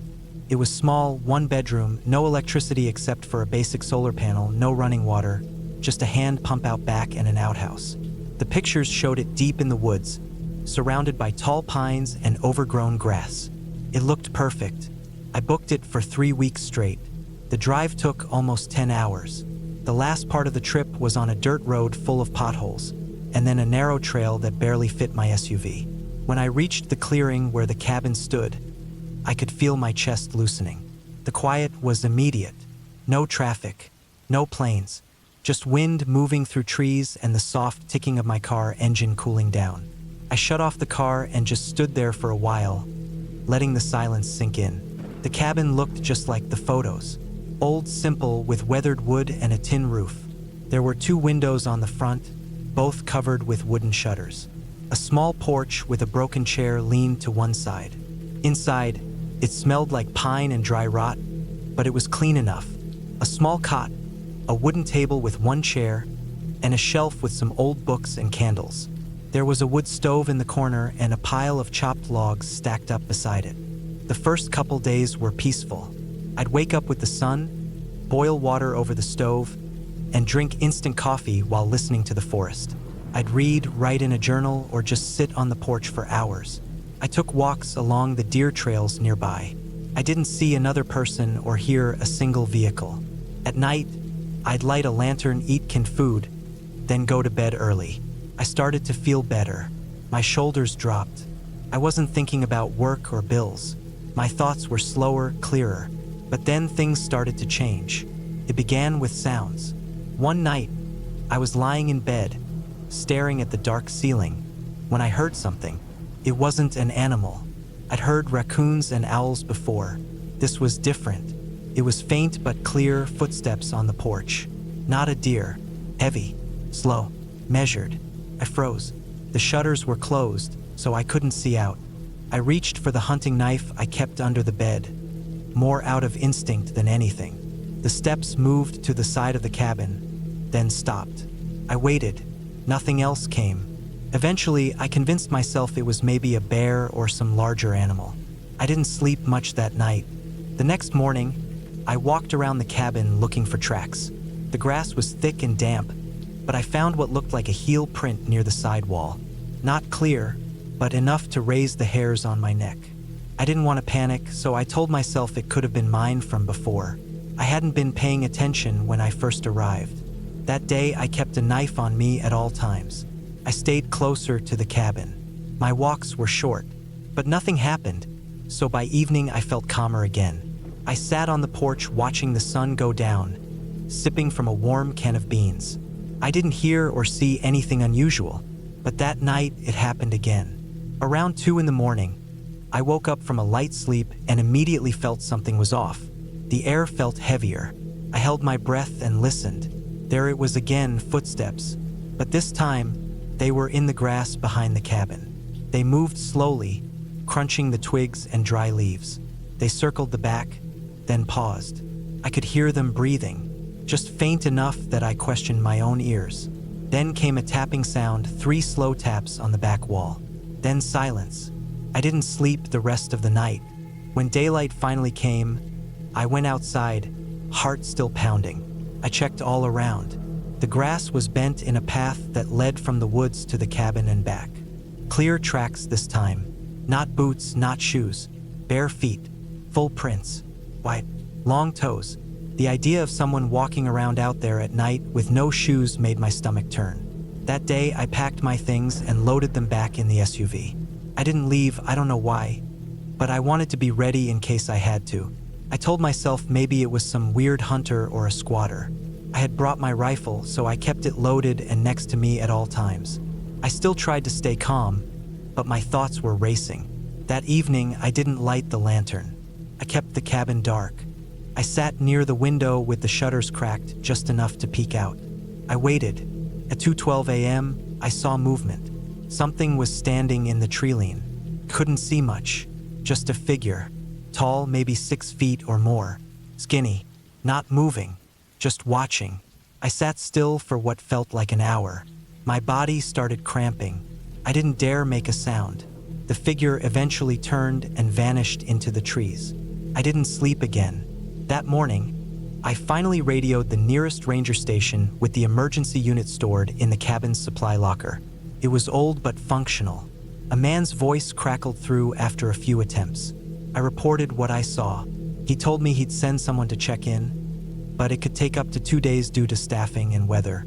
A storm had rolled in that morning. Rain tapped hard on the tin roof. I couldn't leave. The dirt trail was already soft and slick. I stayed inside all day, listening to the wind and rain. Every now and then I thought I saw movement outside the windows, but I couldn't be sure. I kept the shutters closed. My chest was tight all day. My thoughts kept running wild. Who would be out there? Why wouldn't they say anything?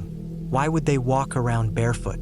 The rain finally stopped that night, but fog moved in. Thick, white, smothering fog that swallowed everything beyond a few feet. I stayed up again, too wired to sleep. Every creak of the cabin felt like a scream in the silence. I kept thinking I heard whispers, but it was probably just my ears playing tricks. Around 3:30 a.m., I heard something slam against the porch wall, hard, like someone throwing their full weight into it.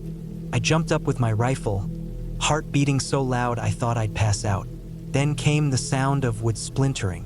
I aimed at the front door, but nothing else happened. No movement, no voice, just stillness. When morning came, I saw what they'd done. The front door had deep scratch marks across it. Not from an animal. 3 parallel lines straight down, as if someone had dragged something sharp across it, like nails or a blade. The broken porch chair had been thrown against the wall. But no footprints this time. The fog had made the ground too soft. It looked like everything had been wiped clean. I didn't wait around. I packed the rest of my gear, grabbed my rifle, and tried to leave. But the trail was flooded. The SUV's tires spun in place, mud shooting everywhere. I tried for nearly an hour, but I couldn't get any traction. The wheels sank deeper. I gave up. I was stuck. That night, I didn't sleep at all. I kept the rifle in my lap, sitting in the dark, ears straining for any sound. Just after midnight, I heard it again. Not footsteps, breathing, right outside the window. Slow, calm breathing, like someone standing still, taking long breaths through their nose.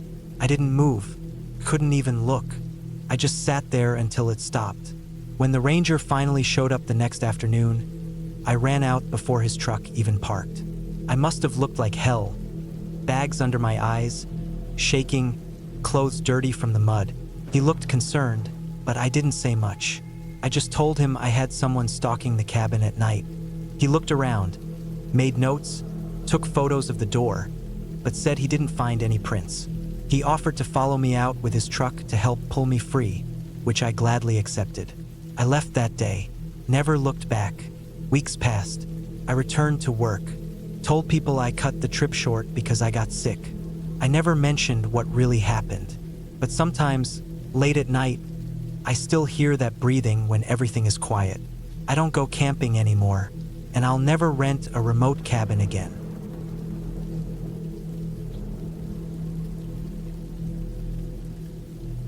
I rented a small wooden cabin deep in the mountains of western Montana for a quiet break from my work. I had been feeling overwhelmed for months. My job in the city was eating up all my time, and I was barely sleeping.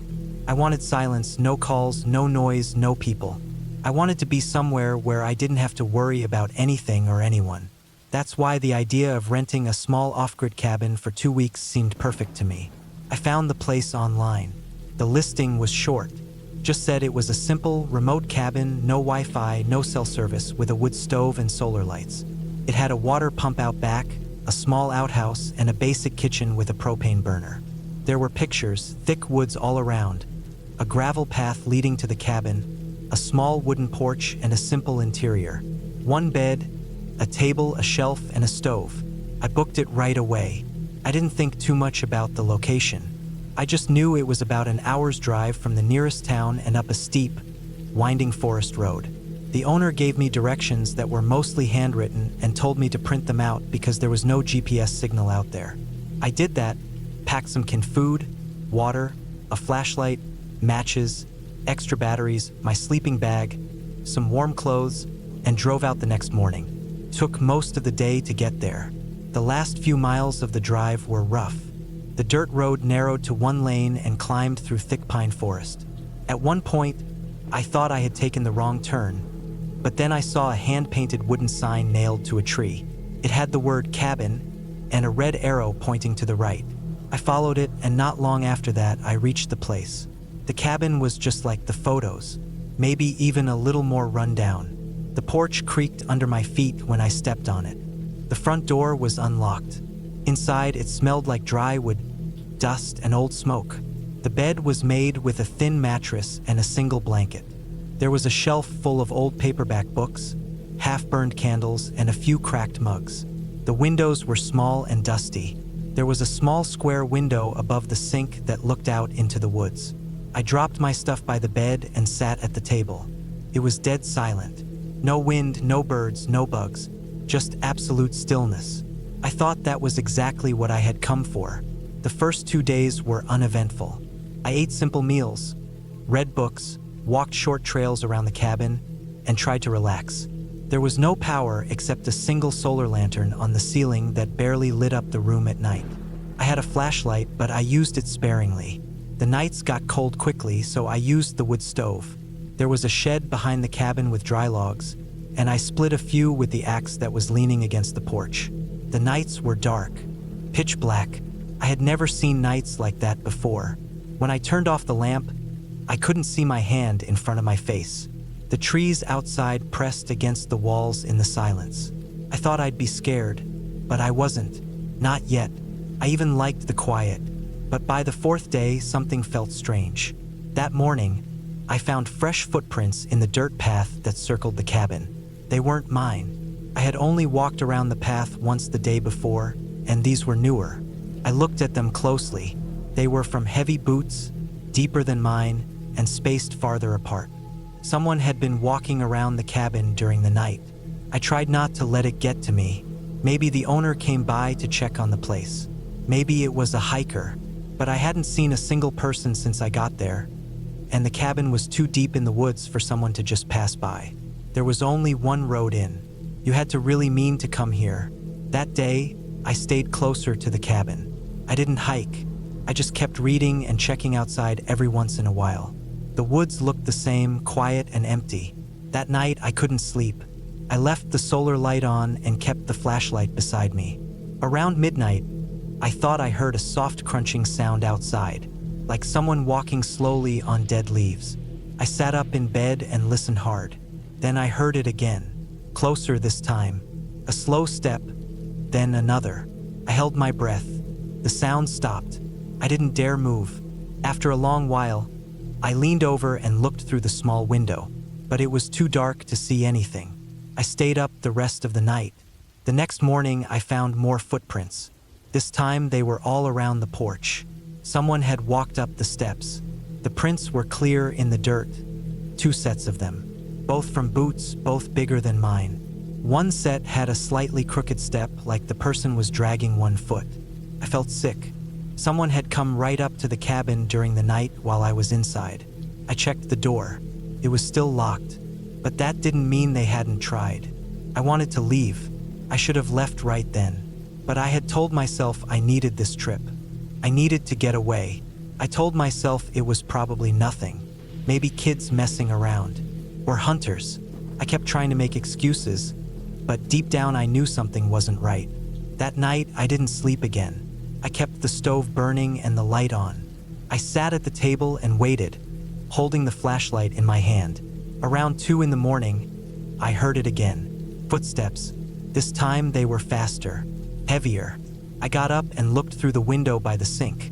Couldn't see much, just darkness. But then I saw a faint shape moving between the trees. I ducked back. My heart was pounding. I waited. A minute passed. Then I heard the sound of someone trying the front doorknob. Slowly, gently, like they didn't want me to hear. But I heard. I froze. I didn't make a sound. I just stood there in the middle of the room, holding my flashlight like a weapon. After a while, the sound stopped. I didn't hear footsteps leaving. I just waited, too afraid to move. I stood like that for what felt like an hour.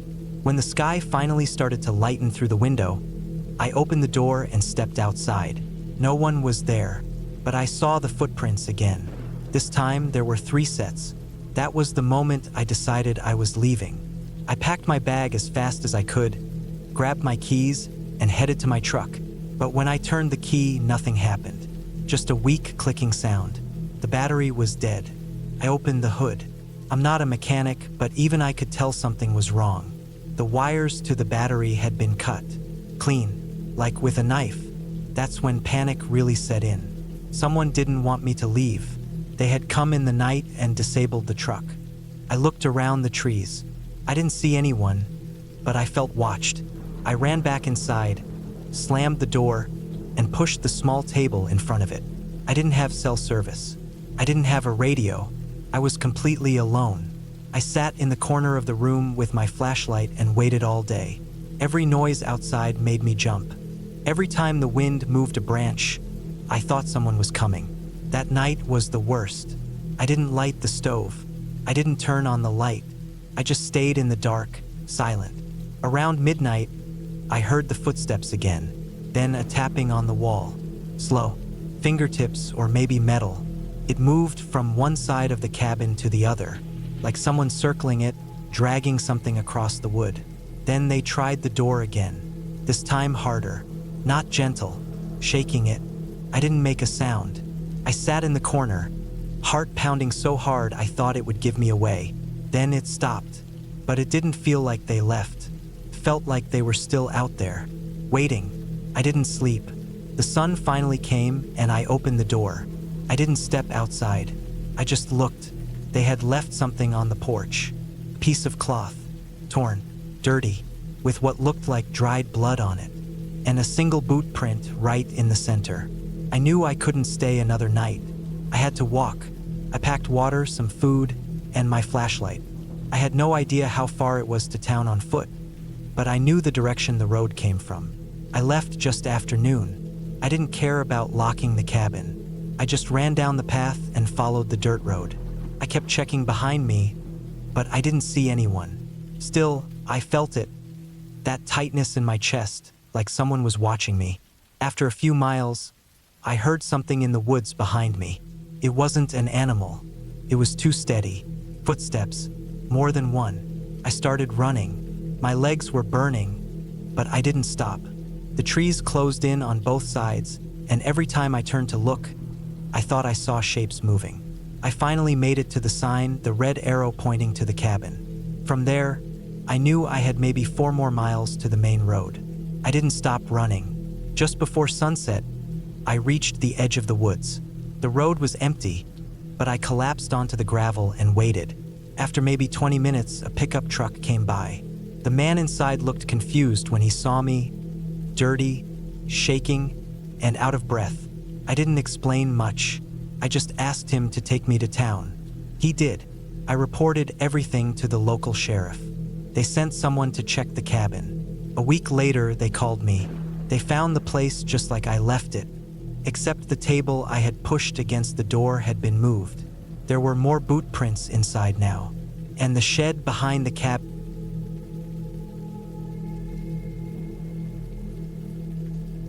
I didn't plan for things to go the way they did. When I booked the cabin, I was looking for peace, quiet, solitude.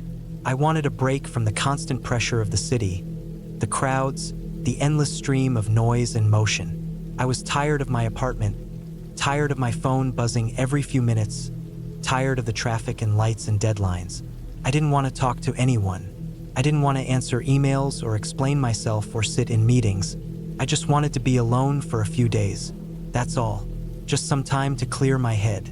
I found the cabin on a rental website. The pictures made it look perfect. It was small but clean, with wooden walls and a stone fireplace. The porch faced a small lake. There were no neighbors for miles. The description said it was deep in the northern woods, almost at the end of a dirt road that didn't even show up properly on Google Maps. They called it an off-grid experience. No internet, no cell service, no TV. Just a bed, a table, a generator, and a water tank out back. They even warned people that the last stretch of road could be rough and to make sure they had a full tank of gas. I didn't care. That was exactly what I wanted. To be unreachable. I left early that morning and drove for almost 5 hours. The highway was easy enough, but once I got into the forest roads, things changed fast. The trees got thicker, the sky darker. The dirt path narrowed, winding through endless pine.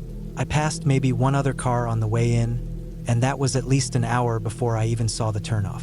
The GPS lost signal right after I passed a faded wooden sign that just said, Raven Pines. I had to rely on the printed directions I'd brought, which felt almost comically old school, but I was grateful I had them. By the time I reached the cabin, the sun was already dipping. The woods had that quiet, almost eerie stillness that happens when the wind dies and the light fades. I parked beside the structure, stepped out, and stretched. The air was cool and smelled like moss and bark. No cars, no people, no sound except the rustling of leaves. The cabin looked just like the photos, maybe even a little better in person. It sat right on a small rise overlooking the lake, which was completely still, like glass. There was a fire pit out front and a small shed behind the cabin. I brought in my bags, just a backpack, a small cooler with food, a duffel with clothes, and a few books, and settled in. The inside was simple. A small bed against the wall, a table near the window, a wood stove, and a counter with some basic cookware. A single solar-powered light hung above. The generator sat outside and only needed to be run for short bursts if I wanted to charge something, though I wasn't planning on using my phone. There was a radio too, an old one, the kind you crank to get power, but I left it off. That first night was peaceful. I read by lantern light, made a small fire in the stove to knock off the chill, and fell asleep listening to the wind whisper through the trees. The second day was just as calm. I spent the morning walking around the lake, spotting deer tracks in the mud and watching birds skim the surface of the water. I felt calm in a way I hadn't for months. I didn't think about work or people or the city, just trees, sky, water, and silence. I sat on the porch with a blanket over my legs and sipped coffee from a metal mug. But that night, something felt different. I don't know why or how to explain it, but something shifted. It was around 2 or 3 a.m. when I woke up suddenly, not to a sound, but to a feeling, that cold, prickling sensation that something isn't right. I sat up, listening. The cabin was silent. No wind, no creaking wood, no wildlife, just stillness. I lay back down and tried to ignore it, but I didn't sleep well after that. My dreams were strange. I don't even remember what they were about, just that I woke up more tired than I'd been the day before. The next morning, I noticed something odd. Near the fire pit outside, some of the dirt looked disturbed. I'd made a small fire the night before, nothing big, and put it out properly. But now there were what looked like faint boot marks around it. I wasn't sure. Maybe they were mine, maybe not. But they didn't match the soles of my boots exactly, and they weren't there before. They weren't fresh enough to be clear, but something about them looked off. I told myself it was nothing. Maybe an animal had padded around and kicked up the dirt, or maybe I'd left them there without realizing. I didn't want to ruin my peace of mind over something small, so I brushed it off. That afternoon, I went further into the woods. There was no trail, just forest, but I wanted to explore. The trees were dense, and the deeper I went, the less light made it through. After about an hour of walking, I found something I wasn't expecting. A trail camera, one of those motion-triggered ones strapped to a tree, camouflaged with bark-colored casing. It wasn't mine. It wasn't part of the rental. It was pointed directly toward a narrow game path that ran downhill. I looked around but didn't see any other signs of human presence. I didn't touch the camera. I just stood there for a moment trying to figure out who put it there. Maybe a hunter, but there were no signs posted. No blinds, no feeders. And I hadn't passed another cabin on the way in. Something about it unsettled me. Not because it was a camera, people use them all the time, but because of how hidden it was. If I hadn't wandered off the way I did, I never would have seen it. It didn't feel like someone had put it there to watch animals. It felt like someone had put it there to watch something else. Or someone. I turned around and went back to the cabin, checking behind me more than I'd like to admit. That night, I locked the door, even though the listing had said there wasn't much reason to. I drew the curtains. I made sure the stove was hot and the generator was turned off. I even slid a small chair under the doorknob. I felt foolish, like I was overreacting, but my stomach was in knots. I kept thinking about those prints in the dirt, that camera in the woods, the sense that someone was close, watching. I barely slept. I kept waking up to small sounds, branches snapping, the faint rustle of something moving outside. Not loud, not obvious, but just enough to keep me frozen in place, listening. Around 3 a.m., I got up and peered through the curtain. There was someone near the shed. I couldn't see clearly, just a shape, a figure tall, broad-shouldered, unmoving. I couldn't make out a face or any details. They weren't moving toward the cabin. They were just standing there. I blinked, rubbed my eyes. When I looked again, they were gone. I didn't sleep the rest of the night. I just sat in the bed with the blanket pulled tight around me, every light in the cabin off, listening. In the morning, I walked outside with a hammer from the drawer, heart pounding. The shed door was closed. No footprints. No sign of anyone. The grass was still dewy and undisturbed. Either I imagined it or they'd been careful. I checked inside the shed. Just tools, firewood, a rusty can of nails. That was the fourth day. I was supposed to stay for 7. I considered packing up and leaving, but part of me felt like I was being paranoid. Like I'd come out here to escape stress and was now creating my own. Still, I brought my bag inside and kept it packed, just in case. That evening, I didn't light a fire. I kept the lights off. I didn't cook anything.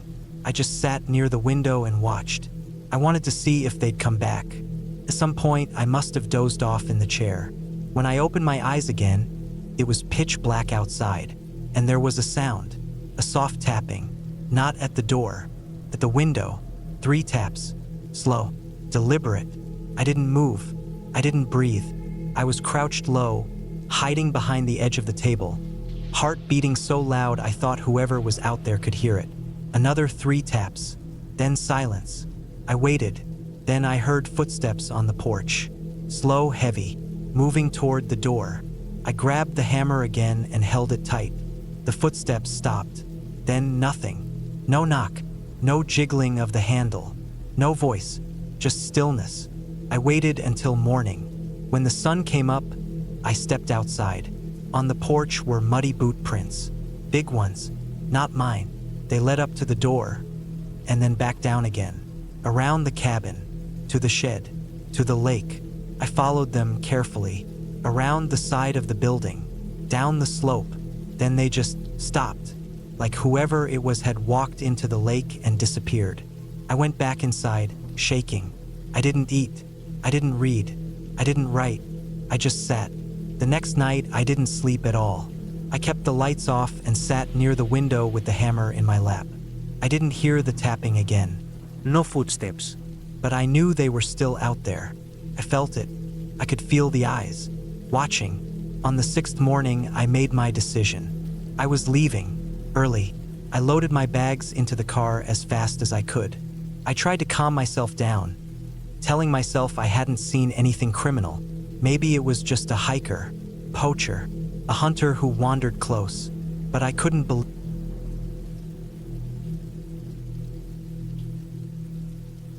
I had been working nonstop for over a year without taking a proper break. Between client meetings, emails, deadlines, and calls at all hours, I had become used to eating lunch at my desk and going days without stepping outside. I wasn't sleeping well anymore. My chest would tighten randomly during the day. Some nights I'd wake up gasping, my thoughts racing, drenched in sweat even though the room wasn't hot. I knew I needed to unplug. No screens. No noise. Just trees, air, and quiet. I didn't want a resort. I didn't want a cabin with Wi-Fi and a hot tub. I wanted something far out, remote enough that I wouldn't hear traffic or see another person. A friend from college who had done some field work in Montana gave me a contact for a guy who rented out an old logging cabin in the hills about an hour from the nearest road.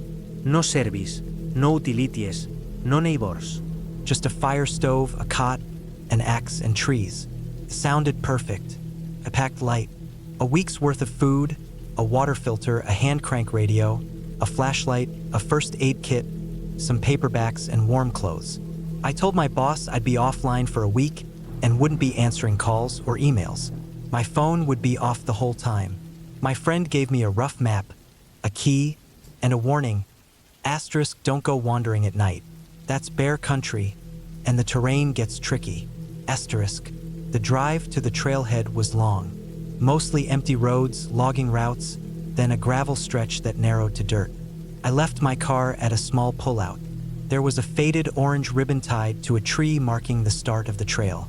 From there, it was nearly 2 hours on foot. The hike in was tough with the gear, but the woods were beautiful.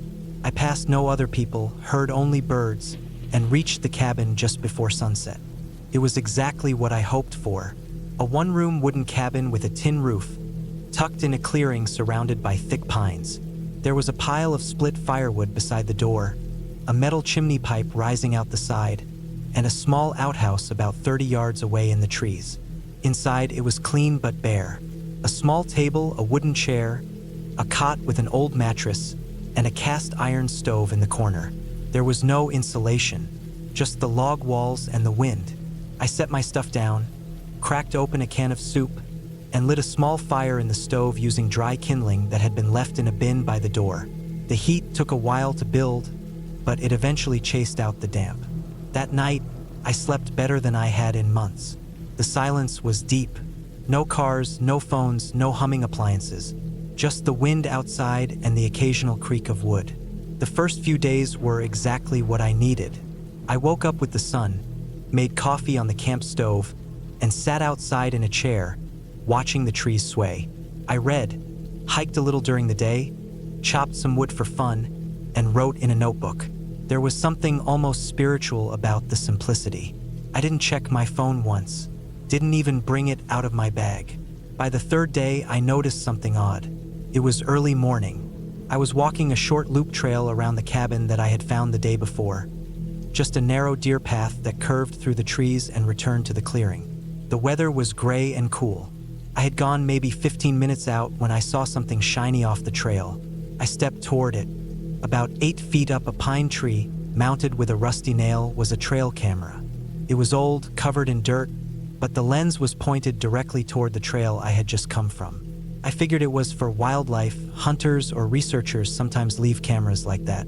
But something felt off. It wasn't angled at a game trail or feeding spot.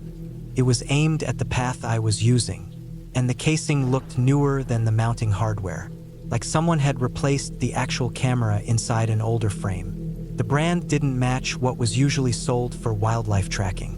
I kept walking and found another one. This one was deeper off the trail, maybe 50 yards farther, angled toward the back of the cabin from a tree on a slight rise. Again, it was high up. Someone had used a ladder or climbing spikes to place it. And again, the casing looked old, but the lens was clean, newer, recently handled. Back at the cabin, I looked around the outside more carefully. I checked the eaves, the trees at the edge of the clearing, even inside the woodshed. No other cameras, but it bothered me. Who had set them up? The guy renting out the cabin? For what? If it was to keep an eye on the place, why not tell me? That night, I slept lightly. I kept the fire going low, but woke up several times to strange sounds. Not loud, but not natural either. Like the soft crunch of snow, even though there was no snow. Or something moving quickly over dry leaves, but stopping before I could really register it. Once, I was sure I heard a short metallic click, like a camera shutter. But maybe that was just the stove creaking as it cooled. The next day, I hiked farther. I left early and followed the trail beyond where I'd gone before. I wasn't exactly sure where I was going. The map I had was rough and the landmarks weren't clear, but I wanted to check if there were any other cabins, signs of people, or anything that could explain the cameras. About an hour out, I saw something that made me stop cold. In a low clearing, down a slope behind a curtain of brush, there was a small structure. Not a cabin, more like a hunting blind. A crude shack built from plywood and tarps. It was camouflaged, barely visible unless you stood at the right angle. I got closer and crouched behind a log, watching. There were no signs of movement. No smoke. No sound. I circled around slowly. The shack had a small window cut out, covered with a sheet of plastic. Near the base was a crate filled with what looked like food wrappers. On the other side, I saw something worse. Pile of gear, empty water jugs, a shovel, and an old duffel bag covered in duct tape. Nearby, half buried in leaves, were dozens of small lithium batteries and a few more trail camera shells. Someone was living there. Someone who had the tools to set up trail cams. Someone who had likely been watching me. I backed away slowly, not stepping on twigs, trying not to leave footprints in the soft dirt. My heart was pounding so hard I could hear it in my ears. I didn't run. Not yet. I made a wide loop back toward the cabin, staying off the main trail, moving carefully, checking over my shoulder constantly.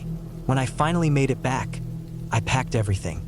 I threw all my gear into my pack, stuffed food into bags, and made sure I had the key in my pocket. I didn't light the stove. I didn't sit down. I wanted to leave immediately, but it was already late afternoon, and hiking the 2 hours back to the road in fading light would be risky. The trail was narrow and easy to lose. If I got injured or lost the path, there was no service, no help. The only smart move was to wait until first light. That night was the worst of my life. I didn't sleep. I didn't undress.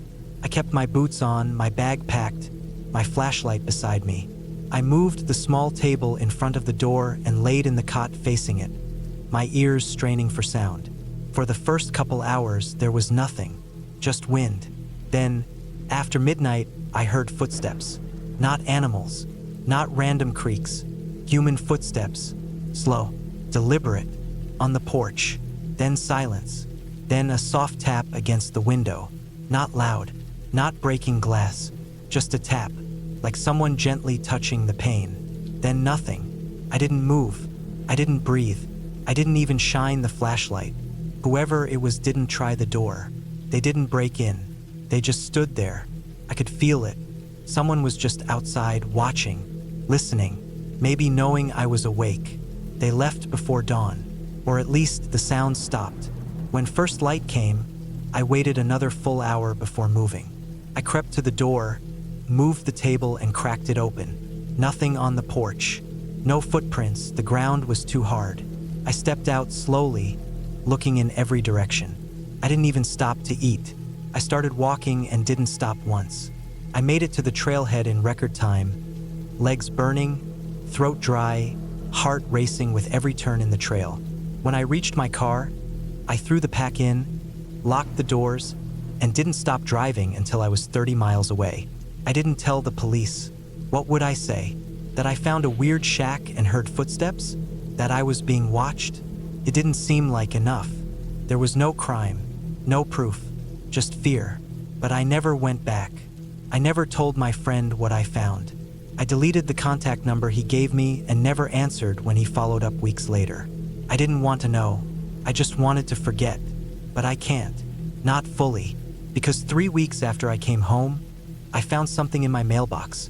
No return address, just a plain envelope. Inside was a printed photo. It was me sitting outside the cabin, reading on the third day, taken from a distance. The angle was from the woods, zoomed in, grainy. I don't know who took it. I don't know when they put it in my mailbox. But they knew where I lived. They knew who I was. And they wanted me to know they had been there the whole time, watching. And maybe they still are.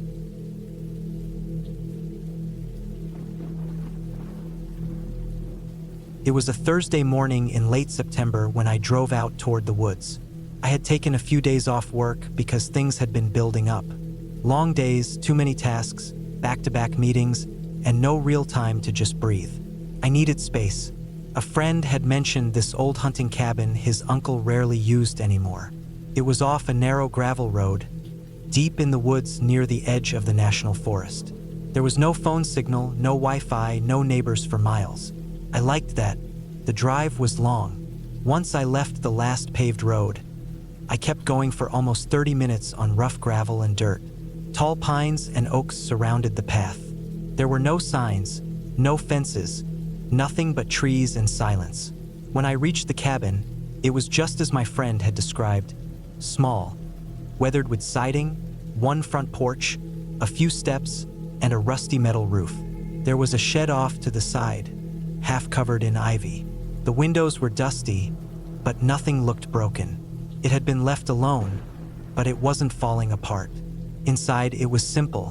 One small kitchen area, an open space that served as a living room and bedroom, a wood stove, and a narrow hallway that led to a small bathroom. There was a cot in the corner, a table near the window, and some old hunting gear hanging on the walls. Mostly outdated stuff. A faded orange vest, some broken fishing rods, and a pair of muddy boots that looked like they hadn't moved in years. The air inside was musty, like damp wood and old dust. I opened all the windows to let some air in, then walked around the place, checking the corners, making sure there were no holes in the floor or nests in the cabinets. There was a small cellar under a hatch in the floor near the stove. I opened it out of curiosity. It had old canned food, some firewood, and a few empty shelves. I left it open for a bit so it could air out. I spent the rest of the day unloading the car, stacking wood, and settling in. I had brought food, a few books, my sleeping bag, and enough water to last a few days. There was no power, so I had a flashlight and some candles. That night, I sat on the porch with a small fire in the pit out front, just listening to the woods. There were no cars, no sirens, Nothing but the wind moving through the trees and the occasional crack of branches from some animal I couldn't see. The first night passed quietly. I slept light, half waking at every unfamiliar sound. But nothing seemed out of place. The morning was cool and gray. I made coffee on the small camping stove and took a walk along the old trail that ran behind the cabin. It wasn't marked, but the path was clear from years of use. I followed it for about a mile, found a small creek, and sat there for a while, throwing rocks in and watching the water move. On the way back, I noticed something odd. About 100 yards from the cabin, just off the trail, there were some markings on a tree. At first, I thought it was just the bark peeling, but as I got closer, I saw they were deliberate. They looked like deep cuts made by a knife. 3 vertical lines, evenly spaced, and 1 horizontal one across them, like someone had been keeping count. I looked around. There was nothing else nearby, no trash, no footprints, no broken branches. I went back to the cabin and thought about it for a while. Maybe hunters used it to mark spots. Maybe it was old, but it still looked sharp, not faded or weathered. That night, I couldn't relax. I kept thinking about the marks. I listened harder than before. Every sound outside made me tense. There was movement in the woods, but I couldn't tell if it was deer, raccoons, or something else. Around midnight, I heard a sound that didn't belong. A low thump, not from the trees, not from animals. It sounded like something hitting wood. I sat up and grabbed my flashlight. I turned it on and pointed it at the door. Nothing. I waited. Then I heard it again. A single knock, not loud, but not soft either. Like someone tapped the front wall with a stick. I stayed still. I didn't move for what felt like half an hour. No more sounds came. Eventually, I fell asleep sitting up. In the morning, I went outside and looked around. There were no footprints, no signs anyone had been there. I checked the trees, the fire pit, the edge of the trail. Nothing. That day, I kept myself busy. I chopped some wood, cleaned out the cellar, and tried not to think too much. But by late afternoon, something felt wrong. I was walking back from the creek when I noticed the marks on the tree again. But now there were more. The original ones were there, but a few feet below them, there were 3 new ones. Same shape, same depth, same direction. That night, I didn't light the fire. I stayed inside with the door locked and the flashlight ready. Around 1 a.m., I heard the knocking again. This time it came from the sidewall, near the small bathroom window. Just one knock, then silence. I turned the light on and moved slowly to the window. I didn't open it. I just listened. No footsteps, no voices. Nothing. The next morning, I packed my things. I didn't care how peaceful the place was supposed to be. Something wasn't right. I went to put the gear in the car and stopped. My driver's side mirror was broken, not shattered, just cracked right down the middle. There were no scratches on the paint, no dents, just that one clean crack. I looked around the clearing. Still no footprints, no tire marks, no sign of another person. But it was enough. I put everything in the car, locked the cabin behind me, and started driving out. About halfway down the gravel road, I saw something in the middle of the path. A branch, freshly broken, lying across the track. It hadn't been there when I arrived. I got out, moved it, and kept driving. When I got home, I didn't say much to anyone about what happened. I didn't want it to sound like I was imagining things. But a week later, my friend called. He told me his uncle had gone up to the same cabin a few days after I left. He didn't stay the night. He had driven up, taken one look at the place, and come straight back. My friend said his uncle didn't say why, just that he wasn't going back there again. I asked if he noticed anything strange. My friend said his uncle mentioned something about the shed being open, even though he never used it. Said the tools inside were gone, just a few muddy footprints on the floor. I didn't ask anything else. I didn't want to know more. I never went back. And every once in a while, when I see 3 lines scratched into something, graffiti, paint, whatever, I think about those trees, about the knocks in the night, about the cracked mirror and the empty footprints in the shed. It still doesn't make sense, but I know it happened, and I know I'll never be alone in a place like that again. Even now, years later, I can remember how that air felt, too still, too quiet, and how the silence outside the cabin didn't feel empty, felt like someone was waiting, and maybe they still are.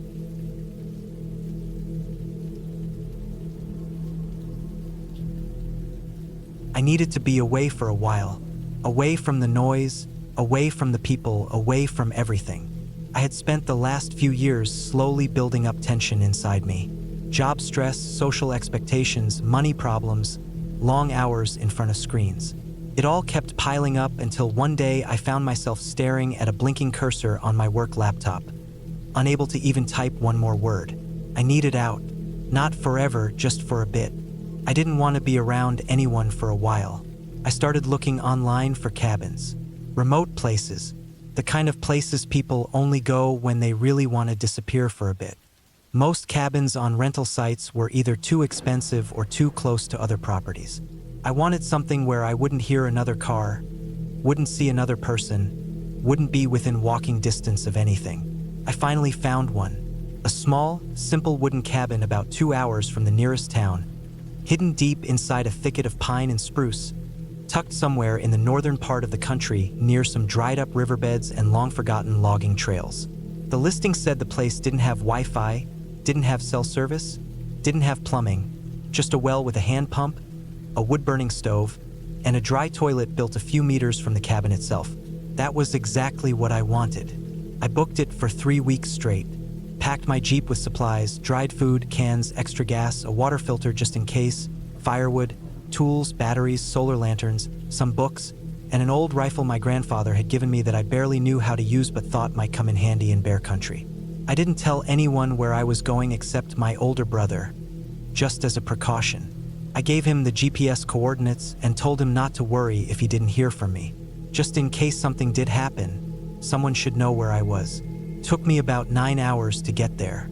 The last hour was a bumpy, winding ride down what was basically a forgotten dirt trail.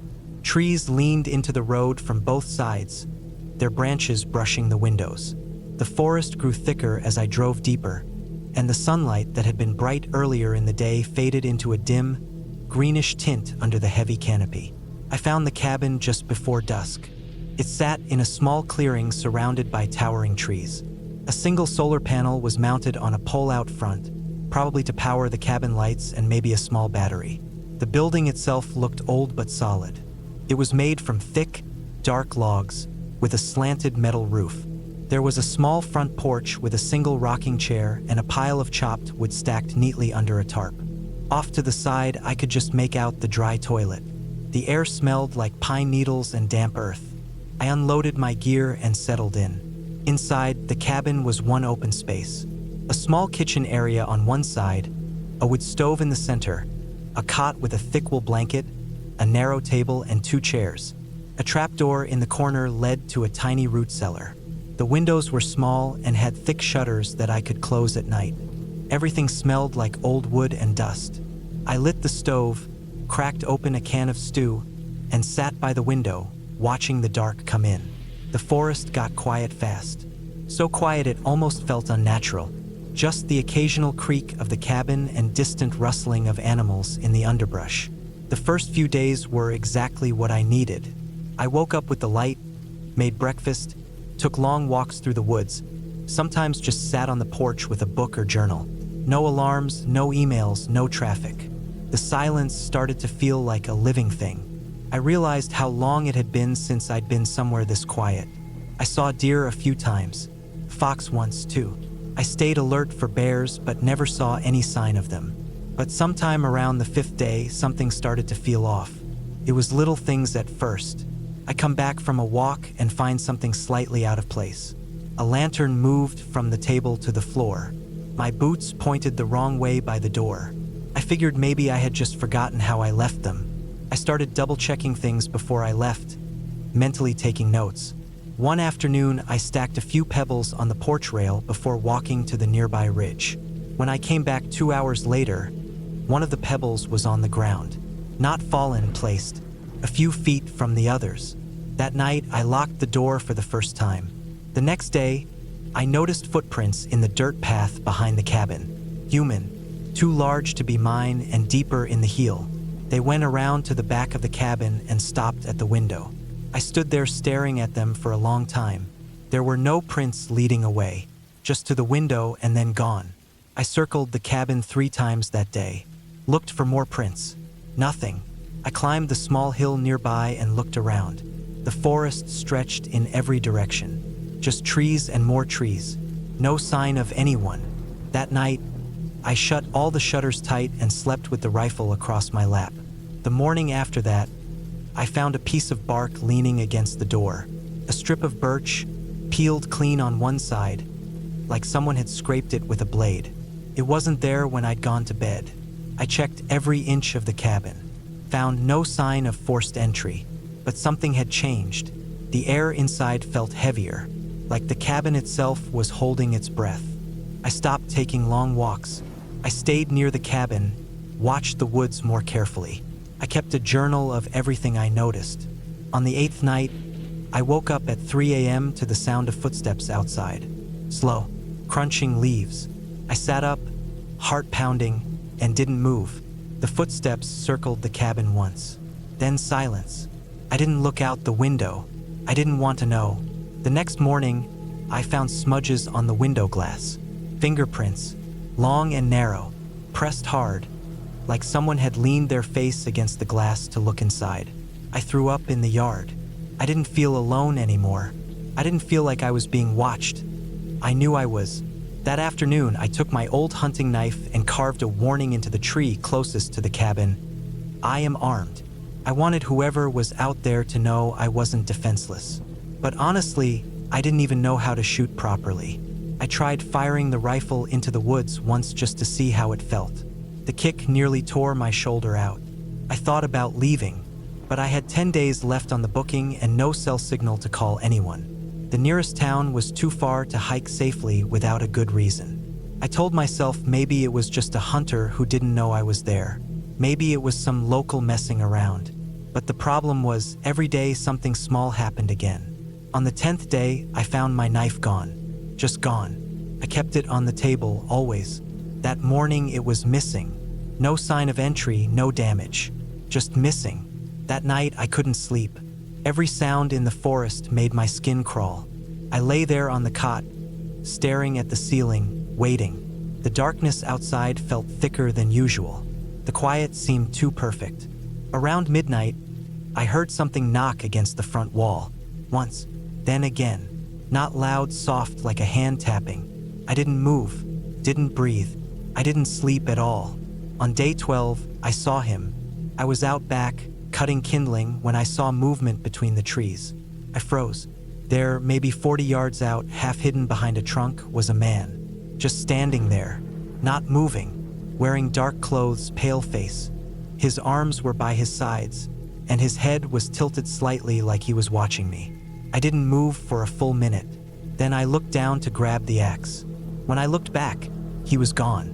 I ran back into the cabin, shut the door, locked it, closed the shutters, and sat there for hours. I didn't know what to do. Couldn't leave, he could be anywhere. I had no signal, no help. That night, I slept on the floor behind the table with the rifle pointed at the door. From that moment, I didn't step outside unless I absolutely had to. Every few hours, I checked through the shutters. Sometimes I thought I saw movement in the trees, a shape slipping behind a trunk, a flicker of fabric. Once I found fresh prints right outside the outhouse. I stopped using it altogether, started going in a bucket inside instead. I kept the rifle with me every second. On the 14th night, I heard someone try the door handle. Slow, careful turns. I held my breath, finger on the trigger. Then silence. Then soft footsteps walking away. I sat there till sunrise. The next day, I packed my things. I didn't care if my booking wasn't over. I loaded what I could into the Jeep, barely ate, barely drank. I kept scanning the woods. That night, I didn't sleep. I just waited for morning. When the light finally returned, I started driving. The road out was narrow and rough. Branches scraped the side mirrors. I looked in the rear view constantly. I didn't stop once. Not for food, not for rest, not for anything. I didn't breathe normally until I hit pavement and saw a gas station 2 hours later. When I got home, I tried to tell myself I'd imagined things, that isolation messes with the brain. that maybe it was some survivalist living off-grid, just curious. But 3 days after I got home, I received a small envelope in my mailbox. No return address. Inside was my knife.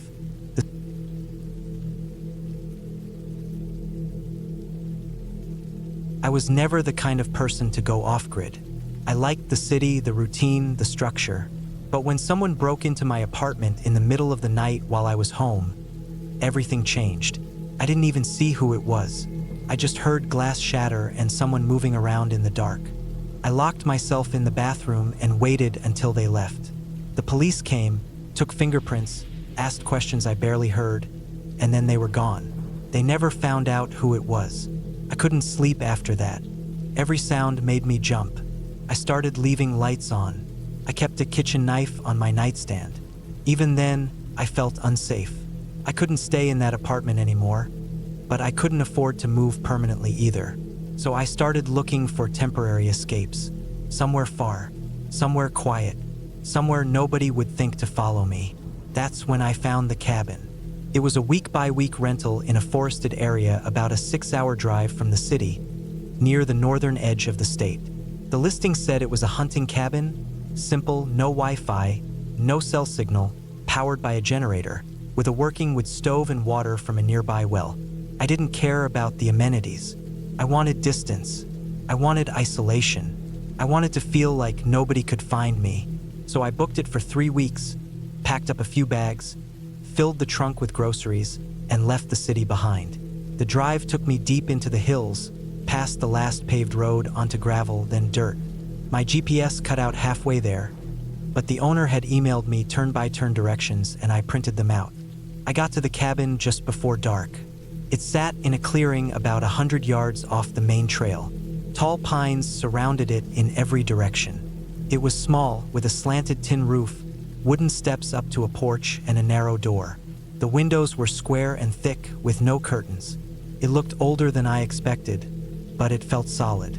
Inside, it was cold. There was a small kitchen with a propane stove, a table with 2 chairs, a cot with a thin mattress in the corner, and a small bathroom with a compost toilet. A small metal stove sat in the middle of the room for heat. I lit a fire with the kindling that had already been placed inside. Took me a few tries. The wood was dry, but I wasn't used to starting fires. When it finally caught, the warmth began to spread. That first night, I barely slept. The forest made noises I wasn't used to. Creaks, crackles, distant howls that might have been coyotes. My ears stayed open to every sound. I kept imagining someone was outside, just past the tree line, but nobody came. The fire burned low and I stayed under my blanket, fully dressed, staring at the door until the sky outside turned pale. The next few days I settled in. I chopped wood, explored a bit during the day, stayed near the cabin. There was a path that led to a stream where I got water. The air was clean. The silence started to feel peaceful. I still didn't sleep well, but I was sleeping, and that was a big change. I kept the knife from my kitchen in my boot and stayed aware of my surroundings. I didn't take chances. Then, around the 4th or 5th day, I started noticing little things. At first, they didn't seem like much. The first thing was a boot print, not mine, near the back corner of the cabin. I saw it in the damp dirt one morning. It looked fresher than the others. I'd been walking in hiking shoes, not boots.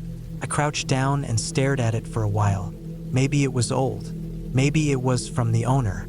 Still, I circled the cabin twice and checked the windows. Nothing was broken. The door was locked. I told myself it was nothing. Then a few days later, the firewood stack looked different. It wasn't shorter, but it looked rearranged. I always kept the split wood stacked tightly with bark facing outward, like I'd read online. But one morning the pattern was off. The bark was facing inward on one row. Maybe I had done it wrong without noticing. I told myself that again. But then the sounds started. Not the usual forest sounds. These were deliberate. One night, just after I'd turned off the lantern and gotten into bed, I heard footsteps outside, slow, spaced apart. Not an animal. They moved from one side of the cabin to the other. I sat up in the dark, heart pounding, every hair on my body standing straight. I didn't move. The footsteps stopped. Then, nothing. I didn't sleep at all that night. The next day, I looked again. There were no new footprints, but the feeling that I was being watched settled in my chest like a stone. I spent that day inside with the axe nearby. I kept the fire going all day even though it wasn't that cold. I didn't go to the stream. I didn't want to go outside at all. That night, I didn't turn off the lantern. I stayed up in the chair, listening. Just after midnight, I heard something tap against the side of the cabin. Once, then again, then nothing. I grabbed the knife and walked slowly to the window. I couldn't see anything but trees and dark. I didn't sleep again. The next morning, I saw more boot prints, this time in the front on the steps. Fresh, clear tread marks. I hadn't heard anyone approach. I checked the door again, still locked. I kept going over it in my head. How could someone walk up the steps, stand in front of the door, and leave without making noise? Why? They hadn't tried to break in. They hadn't taken anything. They just stood there. I started to wonder if I was losing it. I tried calling someone. There was no signal. The little radio I brought only picked up static. I hadn't seen another person in days. I felt completely cut off. I started leaving the lantern on all night. I barely ate. I didn't want to go to sleep, didn't want to go outside. I started piling furniture against the door, the table, one of the chairs. It wasn't much, but it made me feel better. That night, I heard something again. Not footsteps this time, breathing. Heavy, slow breathing. Right outside the window. I held my breath and stared at the window, expecting to see a face. Nothing appeared. The breathing continued for maybe 30 seconds, then stopped. I didn't move. I sat there until dawn. When the sun came up, I went outside with the axe. I walked the perimeter. No footprints. No marks. I walked 20 yards out in every direction. Nothing. I stood there, staring at the trees, trying to make sense of it. That's when I noticed something strange. High up in one of the trees, near the edge of the clearing, something shiny caught the sunlight. I walked closer. It was a piece of metal, a wire or something, wound around the branch. And near it, lodged in the bark, was a small screw eye, the kind you use to hang things. I didn't know what it was for. It looked like someone had rigged something up there. But why? I climbed halfway up the tree to get a better look. But it didn't make sense. It wasn't old. The metal was clean, new. Someone had been here and not long ago. I went back to the cabin and stayed inside the rest of the day. That night, I didn't sleep at all. Every sound put me on edge. Around 3 a.m., I heard a scraping sound, long and slow, across the front door. I didn't move. The scraping went on for several seconds, then stopped. I didn't check it. I couldn't bring myself to. The next morning, I finally did. There were scratch marks down the center of the wooden door. Not claw marks, tool marks, like someone had dragged a blade down the surface. My stomach dropped. I packed up everything in an hour and decided I was leaving. I didn't care about the rental contract. I threw my bags in the car and drove back to the main road as fast as the dirt trail would let me. But that's not the end. When I got back to the city, I went straight to my apartment, took a long shower, and slept for 10 hours. I woke up feeling a little better, like maybe it was just my nerves. Maybe I imagined more than what really happened. Maybe it was just the isolation messing with my head. I tried to convince myself. 2 days later, I got a call from a number I didn't recognize. I let it go to voicemail. When I listened, it was a man's voice, quiet, shaky. He said he was the owner of the cabin. He said the police were looking into something that happened up there. He didn't say what. He just said if I noticed anything strange while I was there, I should call them. I never called, but I did look it up online, and I found it. A man had gone missing in those woods the week after I left. A hunter. His truck was found near the stream I used for water. They found his boot, just one in the brush. No other signs. No blood. No prints. No body. The search lasted 4 days before they gave up. But the part that made my blood run cold was this. His hunting journal had been found in the truck, and the last page had a line scribbled across it. He watches at night. I never went back. I never found out what the screw in the tree was for.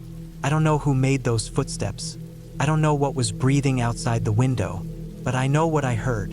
I know what I saw. I know how I felt every night, sitting there in the dark, knowing someone was out there just past the trees. I moved apartments. I don't go out of the city much anymore. I sleep with the lights on. I installed cameras, but I still wake up sometimes.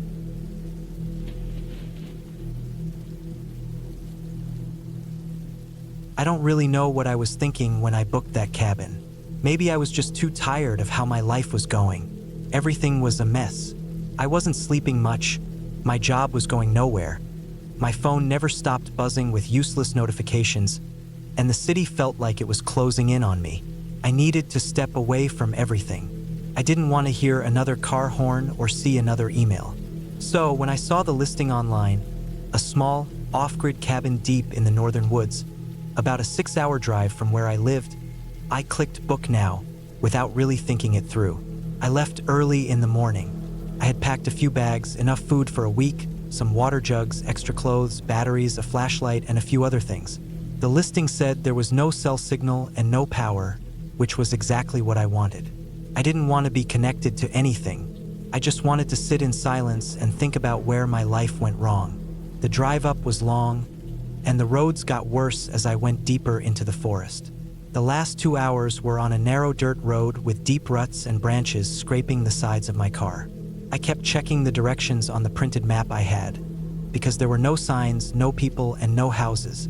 Just endless trees and the feeling that I was going too far into something I wouldn't be able to back out of. When I finally got there, I almost didn't see the cabin. It was tucked between a line of thick trees and looked older than I expected. The wood was faded, the roof had moss on it, and the windows were small and dirty. But it was standing, and it had a lock on the door like the listing said. I got out of the car and just stood there for a few minutes. It was dead silent. Not just quiet, nothing. No wind, no birds, no insects, not even the sound of leaves moving. I didn't realize how loud the world had been until I was suddenly in a place where everything was completely still. It almost didn't feel right. I shook off the feeling, unlocked the cabin, and stepped inside. It was exactly as described. One main room with a cot, a small wood stove, a table, a few chairs, and a shelf with some old tools and canned food. The floor creaked under my boots, and there was a smell. Not bad, just like old wood and cold air. I unloaded my bags, lit a few candles, and got settled. The first night was quiet. I didn't sleep much, but I didn't expect to. I laid on the cot and stared at the ceiling for a long time. I thought about everything that had gone wrong in the last 2 years, how I had drifted from friends, how I had stopped taking care of myself, how I couldn't seem to keep any job for long. I had come to the cabin to clear my head, but all that silence just made the thoughts louder. The second day, I walked around the woods a bit. There was a narrow trail behind the cabin, mostly overgrown. I followed it for maybe an hour. The trees were thick, and the sky was barely visible through the branches. I didn't see any animals. No deer, no squirrels, no birds, nothing. It was strange. I thought maybe it was just too early in the season or something. When I got back, I noticed something small. My bag had been moved, just a few inches, but I had placed it carefully next to the cot, and now it was leaning against the chair. I tried to brush it off. Maybe I kicked it by accident. Maybe I was just tired. I pushed the thought away and tried to stay calm. That night, I heard something. It was around 2 or 3 in the morning. I had finally started to drift off when I heard soft, uneven footsteps outside. They were slow, almost dragging. I held my breath and listened. The footsteps circled the cabin once, then stopped. I waited, staring into the darkness, heart pounding, but nothing else happened. No knock. No sound, just silence again. I didn't sleep the rest of the night. In the morning, I checked outside. There were no footprints. The ground was covered in dry pine needles and leaves, and maybe they didn't leave prints. I told myself I imagined it. I told myself it could have been an animal, maybe a raccoon or a deer, but it had sounded like a person. Heavy steps, 2 legs. I went for another walk that afternoon, a different direction this time. I climbed a small ridge behind the cabin and saw that the forest went on for miles. No sign of a road, no power lines, nothing. I was really alone out there. When I got back, I found something that made my stomach twist. A piece of twine had been tied between two trees behind the cabin, low to the ground. I didn't put it there. It was tied carefully, like a tripwire, except it wasn't connected to anything. Just a thin rope stretched across a narrow part of the trail. I stood there staring at it for a long time. It hadn't been there in the morning. That night, I didn't light any candles. I sat in the dark, listening. Around midnight, I heard the steps again, slower this time, and closer. I could hear them on the wooden steps of the porch. Then they stopped. I sat there in total darkness, not moving, barely breathing. The steps didn't come inside. They didn't walk away either. I think whoever it was just stood there. Maybe they were listening too. Maybe they were watching through the small window. I couldn't see anything. Then, after maybe 10 minutes, they walked away. Again, no sound in the woods after that. Just silence. The next day, I thought about leaving. I really did. I packed my things and opened the cabin door. But I didn't see my car. I stood there, confused. I knew I parked it right in front of the cabin. It wasn't a big clearing. I would have seen it. I walked around, thinking maybe I had parked it off to the side. But it was gone. I followed the dirt road for a bit, but there were no tire marks, no broken branches, no sign that a vehicle had gone through recently. I started to panic. I went back inside and sat down. I stayed in the cabin for 2 more days. I didn't sleep much. I barely ate. Every time the wind moved the trees, I flinched. I kept hearing soft sounds at night. Footsteps, sometimes tapping on the window, sometimes whispery movement near the walls. I never saw anyone. I never heard a voice, but I knew I wasn't alone. On the 3rd night, something changed. I was laying on the cot when I heard the door handle rattle. Not just once, over and over. Slow, steady, trying to turn it. I had locked it. I always locked it. Then the tapping started on the windows. One, then another, all around the cabin, like they were testing the glass. I sat up, heart pounding so hard I thought it might stop. I held the flashlight, but I didn't turn it on. I didn't want to give away my position. The noise stopped suddenly. For a long time, it was completely silent. Then, from behind the cabin, I heard something worse.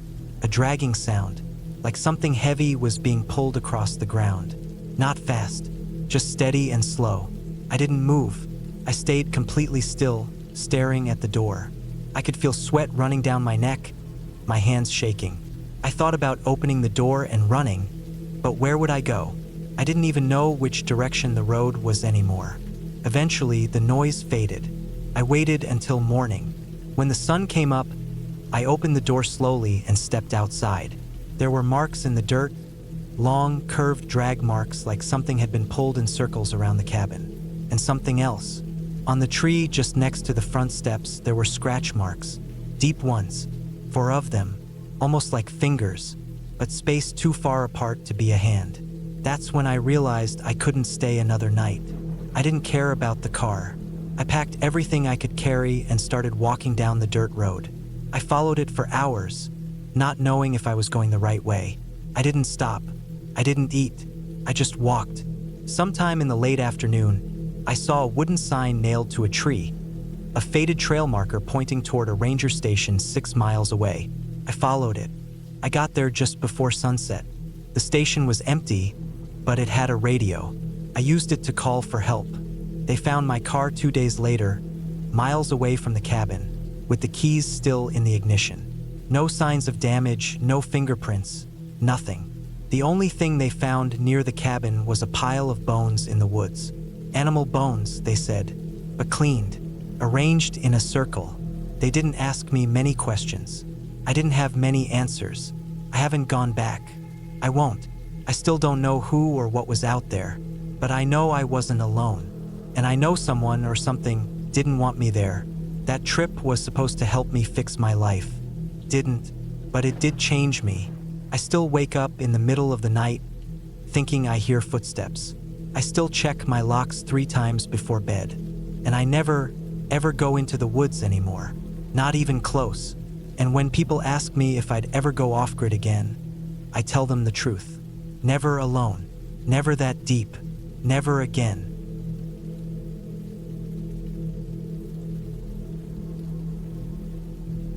I was 32 when I quit my job. I had been working as a warehouse manager for almost a decade, waking up at 6 a.m. every weekday and sometimes even on Saturdays, loading trucks, solving shipment problems, running payroll, handling damage reports, managing egos. There were no windows in that place, just rows of racks, forklifts, greasy handprints, and the sound of hydraulic brakes. I'd spend more time breathing in diesel fumes than fresh air. 10 years of it wore me down. There wasn't any major breakdown or loud quitting, just a slow, steady erosion of my mental health until one day I decided I couldn't keep going. I didn't tell many people.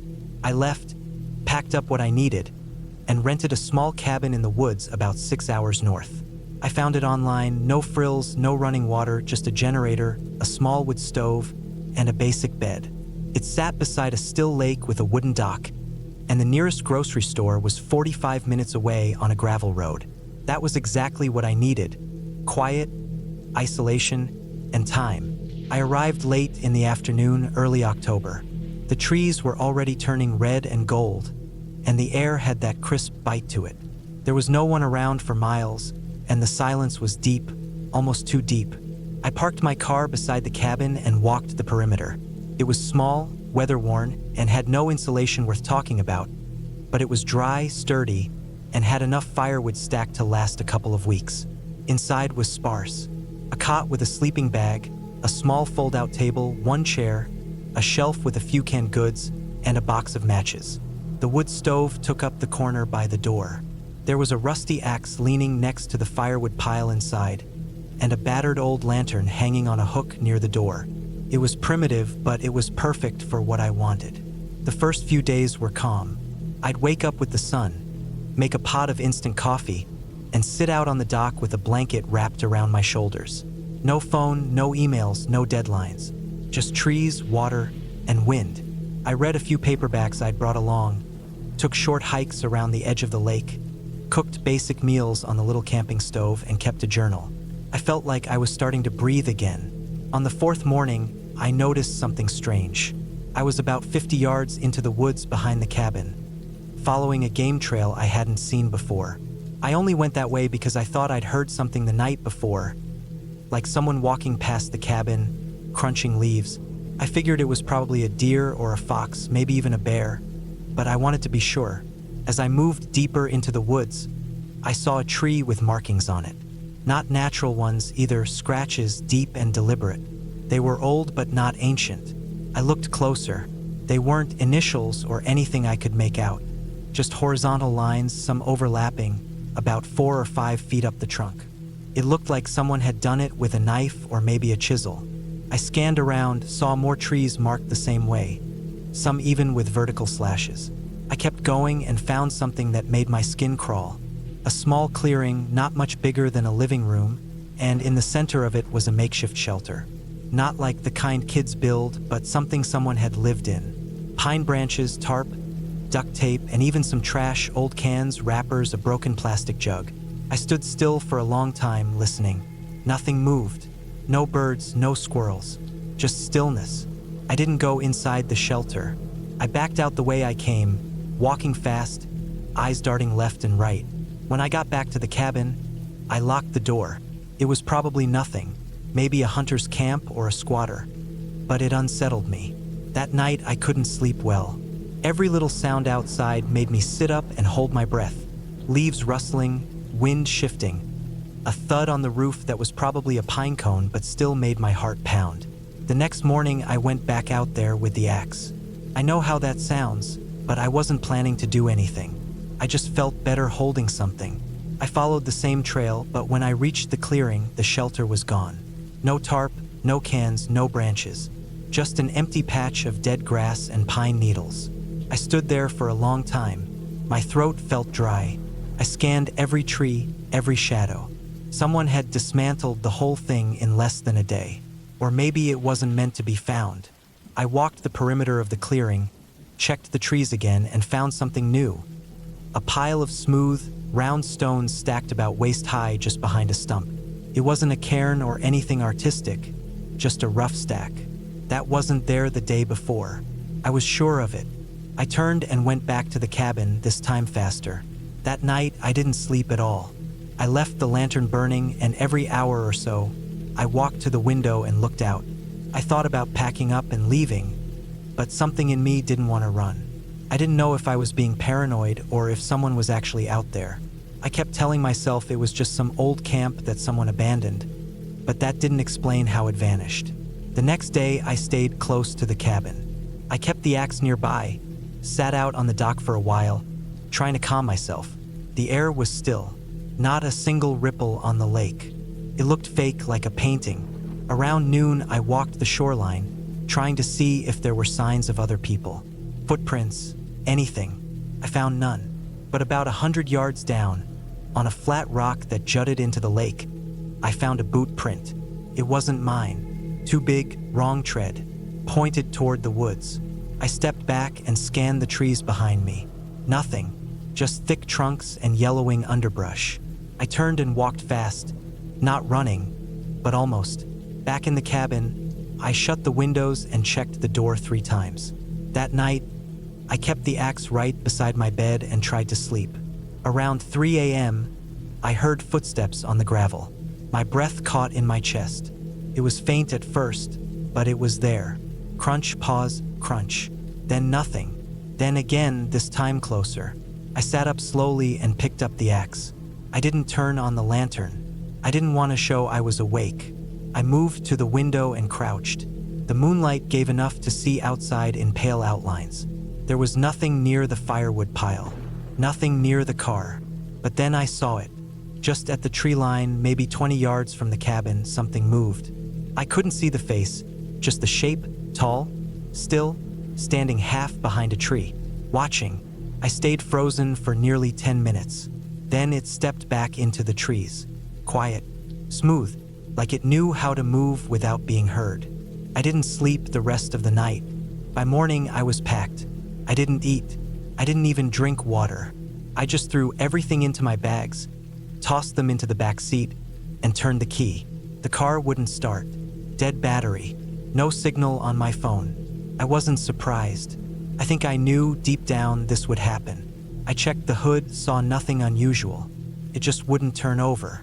I spent the rest of that day sitting with my back against the cabin wall, facing the woods.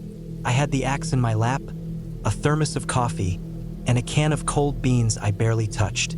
I waited for someone to show themselves. Nothing did. That night, the footsteps came back. Not one person, 2 or 3. Crunch, pause, crunch. Moving slow, surrounding the cabin. I turned off the lantern. I crouched low, heart hammering so hard I thought it might give out. I didn't see anyone at the windows. I didn't see shapes at the tree line, but I heard breathing, deep and steady, right outside the wall. Then a scratch. Not loud, just a slow, dragging sound against the wood, like someone running their nails across it. I didn't sleep. When the sun rose, I saw something that made my stomach turn. The door had deep gouges in it, not claw marks, tool marks, as if someone had tried to wedge it open with a chisel or knife. There were boot prints around the cabin, and one of the firewood stacks had been toppled over. I didn't have a choice. I had to get out. I packed what I could into a backpack, took a gallon of water, and started walking. I knew the main road was about 9 miles away. If I followed the gravel path, I'd get there by nightfall. I kept the axe in my right hand and my phone in the other, checking for signal every 100 feet. By mile 3, I heard movement behind me. First, I thought it was animals again. Then I caught a glimpse of someone moving between trees. They weren't following the road. They were pacing me, staying just far enough in the woods to stay hidden. I didn't stop walking. By mile 6, my legs burned. My mouth was dry. I kept looking back but saw nothing now. Whoever it was had either fallen back or moved ahead. I made it to the highway by dark. A car pulled over after half an hour, an older couple heading south. They looked nervous when I told them where I'd come from. I didn't give details. I just asked for a ride to the nearest town. I never went back to that cabin. I never reported it to the police. I sold the car a week later. I never found out who was living in those woods or what they wanted. All I know is this: I went to that cabin to clear my head, but someone else was already there, watching, waiting, living in the silence.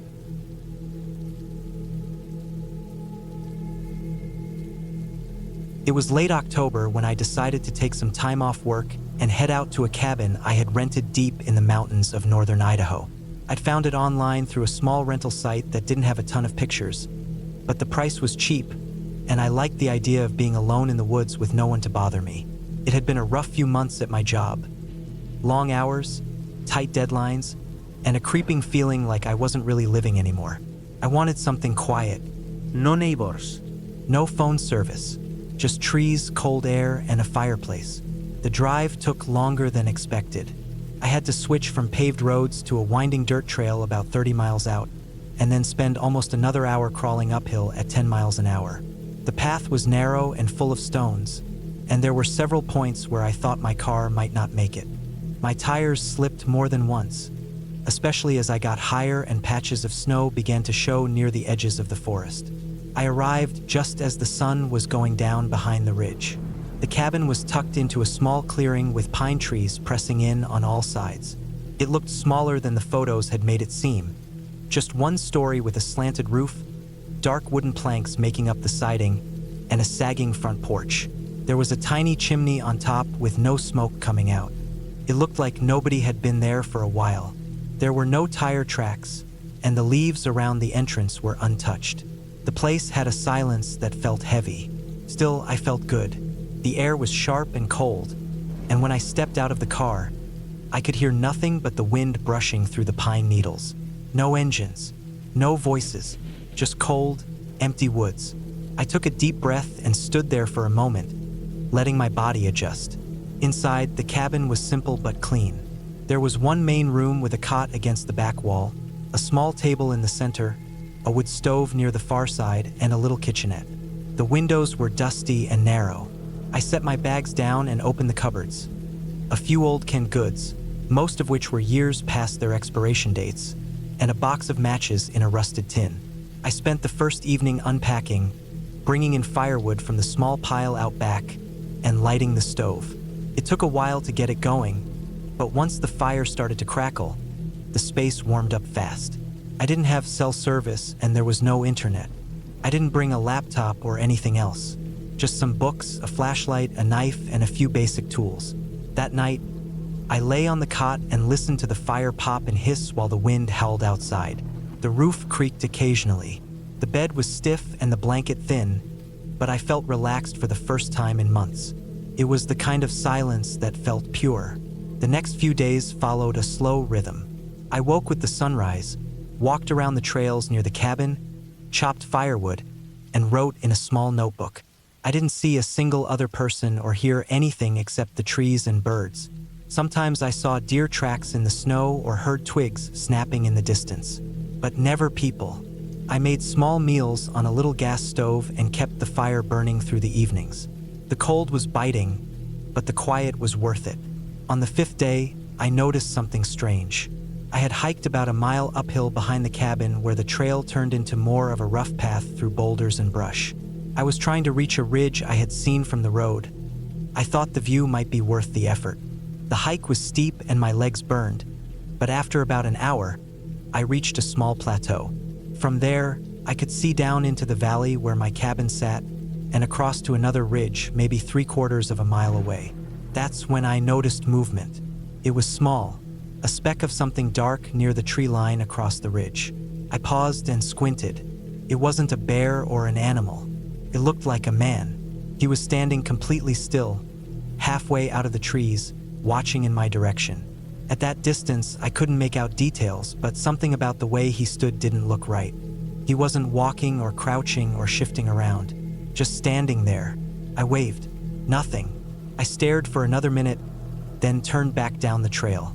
I felt a little unsettled, but told myself it could have been another hiker, maybe someone from a cabin farther out. The woods weren't empty, even if they felt like it. Back at my place, I kept thinking about the man. The ridge he was on didn't seem to have any visible trail, and the forest over there was even denser than where I was staying. I hadn't seen another car on the roads for days. I didn't sleep as well that night. I kept listening for sounds outside the cabin. Footsteps, branches breaking, anything. But the woods were silent. The next day, I didn't leave the cabin. I stayed inside, cooked, read, and tried not to think about it. But around noon, I heard something outside. It was soft, a rustling, then a quick tap like something brushing the wooden wall near the back. I went to the window and looked out. Nothing, just trees. I stepped out with my flashlight and walked around the perimeter. There were no tracks in the snow except mine. But I saw something that made my skin crawl. On the back wall of the cabin, just above the base, there was a smudge. It looked like a streak from a hand. A dirty palm print dragged downward, faint but clear. I stood there for a while, trying to tell myself it had always been there. Maybe it was old. That night, I locked the door, stacked wood in front of it, and slept with the knife beside me.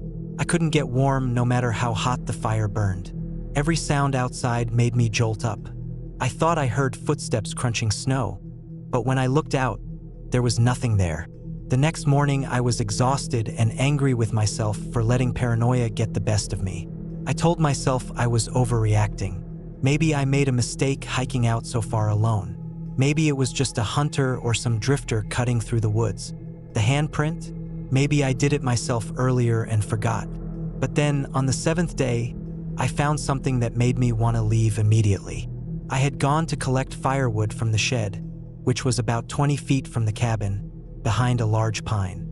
The shed was old, and the door stuck when I opened it.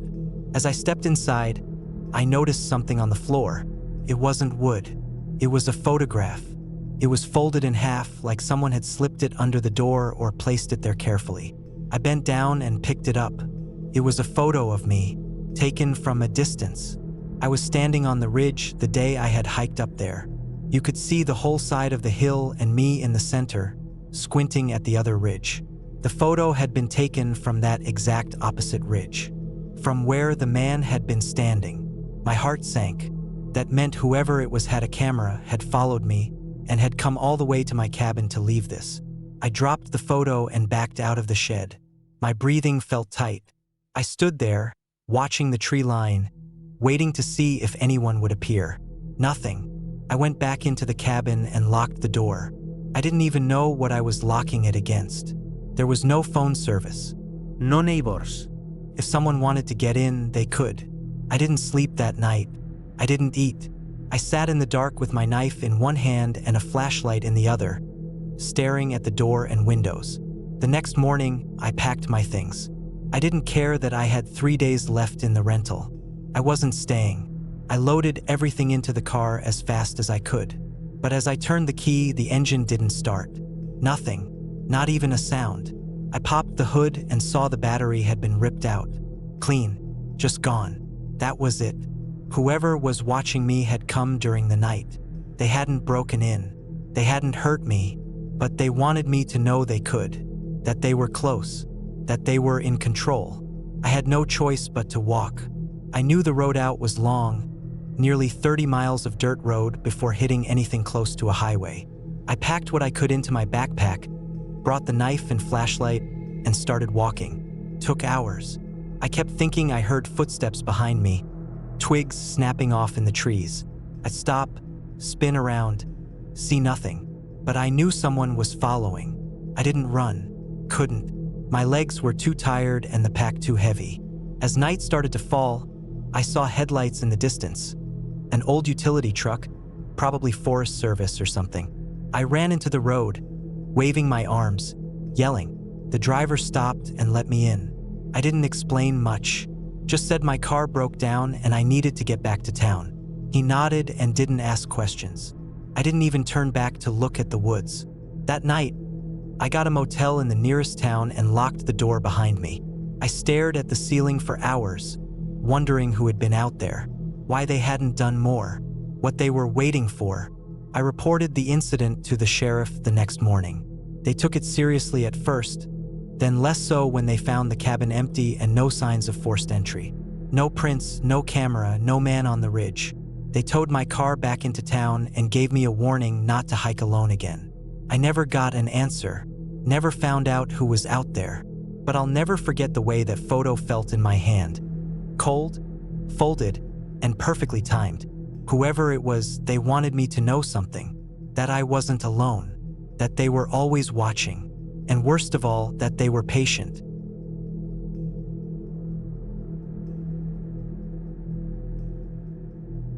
I had been planning to get out of the city for months. I was tired of the noise, the crowds, the smell of smoke and gasoline that hung in the air even in the middle of the night. My apartment was small, the walls were thin, and every day felt like a repeat of the one before it. Wake up, sit in traffic, stare at a screen, come home, eat something frozen, lie in bed scrolling through meaningless news, and fall asleep way too late. When I started thinking seriously about leaving for a while, I began searching online for cabins up in the mountains. I wanted somewhere quiet, away from everything.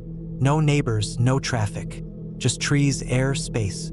I found a place that looked promising. It was an older cabin but had running water, a wood stove, and electricity powered by solar panels. It was buried deep in the Appalachian Mountains, several miles off the main road, and the listing promised complete privacy. The pictures showed a clearing surrounded by tall trees, a porch with a wooden chair, and a stream not too far from the back of the house. It looked perfect. I booked it for 4 weeks. The drive up was long. Once I got off the highway, I followed smaller and smaller roads, winding up through thick forests, past old wooden fences and long-forgotten barns that were falling in on themselves. The last stretch was a gravel path barely wide enough for my car. I drove slowly, tires crunching over rock and dirt, my windows down to let in the smell of pine and moss. The air was cool and clean, the kind of air you don't realize you're missing until you breathe it again. When I arrived, the place looked just like the pictures. It was a single-level wooden structure with a tin roof and thick logs making up the walls. The grass was a bit overgrown, but otherwise everything looked in decent shape. I unpacked my bags, stocked the little kitchen with what I had brought, and lit a fire in the stove to chase off the evening chill. That first night, I sat on the porch for hours just listening. It was almost completely silent, except for the occasional rustle of leaves or the call of some night bird far away. I fell asleep easily for the first time in months. The first week was peaceful. I spent my days reading, hiking, and cooking. I explored the nearby trails, though none of them were marked. I'd follow deer paths through the trees, making sure to keep my bearings. Sometimes I'd just sit by the stream with my feet in the water, letting the current wash over them as I stared at nothing. The quiet was exactly what I needed. But during the second week, little things started to bother me. At first, it was nothing more than a feeling, like I was being watched. It didn't make sense. There was no one out there, no houses, no campers. The nearest town was at least 20 miles away. Still, whenever I was walking in the woods, I'd catch myself glancing over my shoulder more than I used to. There was nothing there, just trees. One morning, I noticed something odd near the edge of the clearing. There was a small pile of stones that hadn't been there the day before.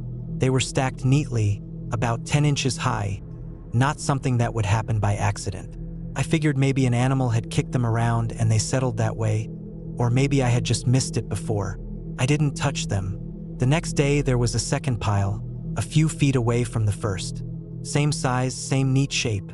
Felt strange, too deliberate, but I still tried to push the feeling aside. Maybe it was just a coincidence. Maybe they had been there all along. On the fourth day, a third pile appeared. This time, it was directly in front of the cabin. That's when I knew something was wrong. Someone was doing this. Someone had to be walking onto the property at night and stacking these rocks while I slept. I didn't hear anything. I didn't see any tracks, but the grass around the piles was slightly bent, like it had been stepped on. I started locking the door at night, even though I hadn't bothered during the first week. I kept the fire going longer into the night and placed a flashlight and my knife on the table next to the bed. I didn't have a gun with me. I had thought about bringing one, but it felt unnecessary at the time. Now I regretted that. The next few nights, nothing happened. The rock piles stayed where they were. I didn't see any new ones. I told myself maybe it was over, maybe whoever had done it had moved on. but I started hearing sounds in the woods at night. Soft sounds, like someone stepping on leaves far away. Once I heard what I thought was a branch snap, sharp and clear in the darkness. I sat up in bed and held the flashlight, waiting. Nothing else happened. On the 10th night, I found something worse. I stepped outside in the morning to check the piles. They were still there, but nailed to a tree about 20 feet from the porch was something I can't forget. It was a dead rabbit. Its throat had been cut clean, and its back legs had been tied together with twine. The nail had been driven straight through its spine, pinning it to the tree like a hunting trophy. The blood had dried, but some of it had run down the bark and into the grass. I stood there staring at it for what felt like a full minute. I didn't want to move. My heart was beating hard, and my mouth had gone dry. Someone had done this while I slept. They had been close enough to see my cabin from where they were standing, close enough to see me if they wanted to. I took the rabbit down and buried it behind the cabin. I didn't know what else to do. I packed a few things in a bag and started my car, but it wouldn't start. I tried again and again. Nothing. The battery was dead. I opened the hood and checked what I could, but I don't know much about cars. It didn't make sense. I hadn't left any lights on. The car was only a year old. I was stuck. I thought about walking down the mountain and finding help, but the nearest town was too far for a round trip on foot in one day. I had enough food and water for another week or two. I decided to wait and try to figure out what was happening. I spent the rest of that day on edge, checking the windows, looking for movement in the trees. I didn't go outside again. I kept the knife in my hand even while I ate. I barely slept. The next morning, I saw him. It was early, maybe just after sunrise. I had stayed up most of the night listening. I was sitting on the edge of the bed when I noticed movement in the woods near the stream. I stood slowly and moved to the window. At first, I thought it was just a shadow, but then I saw the shape of a person. He was tall and thin, wearing dark clothes that blended in with the trees. He wasn't walking. He was standing still, facing the cabin. He didn't move for a long time, just stood there, barely visible between the trees. Then he stepped backward, slow and smooth, until he disappeared into the woods. I didn't see him again that day. I kept looking out the windows every few minutes. I didn't leave the cabin. I made sure the doors were locked, the windows shut. I stayed up all night again, holding the knife, listening to every sound. I didn't light a fire that night. I didn't want to make it easy for him to see where I was inside the cabin. The next day, I decided to leave on foot. I packed my bag with as much food as I could carry, filled my water bottles, and took a map I had found in one of the drawers. I had marked the trail that led down to the old fire road. From there, I could follow it all the way back to the main highway, which would take most of the day. But when I stepped outside, I saw something that stopped me cold. There were footprints in the grass. Clear ones, not mine. They led from the edge of the woods to the porch and back again. They were long and narrow, made by boots, and they were fresh. The morning dew hadn't even dried yet. I turned and locked the cabin door again. I was too afraid to leave. I knew he was watching. I didn't want to walk into the woods and be followed the whole way down. I didn't know if he had a weapon. I didn't know what he wanted. That night, I heard footsteps on the porch. They were slow and heavy, one after another. The boards creaked under the weight. I was lying on the floor in the corner with the lights off, holding the knife. I didn't breathe. I didn't move. The footsteps stopped near the door. Then they walked away. In the morning, I found scratches on the wood of the front door.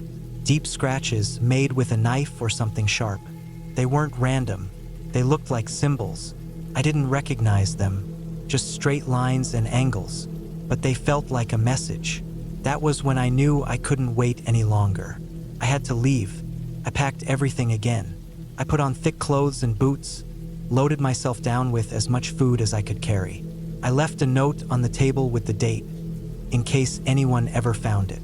I stepped out and didn't look back. I followed the map using landmarks I remembered. I kept my knife in my hand the entire time. About an hour into the walk, I heard something behind me, a soft crunch of leaves. I stopped. It stopped. I kept walking. Then I heard it again, a little closer. I started moving faster. I didn't run. I didn't want to make noise, but my heart was racing. Every few minutes, I looked behind me. I didn't see anything, but I knew he was there. I could feel it, like breath on the back of my neck. I walked for almost 6 hours without stopping. My legs were burning. My mouth was dry. I finally reached the fire road. It was overgrown but still passable. I followed.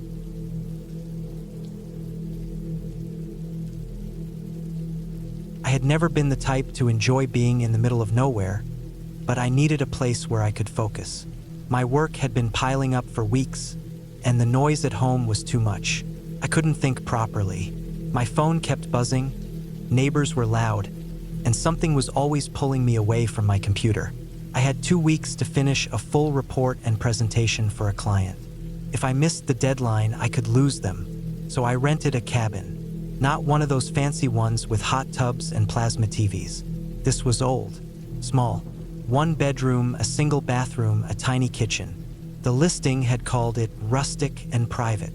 It sat at the end of a long dirt road, about an hour from the nearest town, surrounded by thick woods. I picked it because it had no internet, no cell service, and no distractions. Just me, my laptop, and quiet. I arrived just before dark. The last stretch of road leading to the cabin was rough. My car struggled on the rocks, bouncing over tree roots. The trees leaned in so close they brushed the sides of my car. Felt like I was being swallowed by the forest. I remember thinking that if something happened, nobody would find me out here for days. The cabin itself was what I expected. Plain wooden walls, windows that looked like they hadn't been cleaned in years, and a front porch that creaked when I stepped on it. The inside smelled like old wood and dust. It was chilly even in early spring. There was a little wood-burning stove in the corner, and a small stack of logs next to it. The bedroom had a bed with a stiff mattress and an old wool blanket. I didn't care. I was there to work.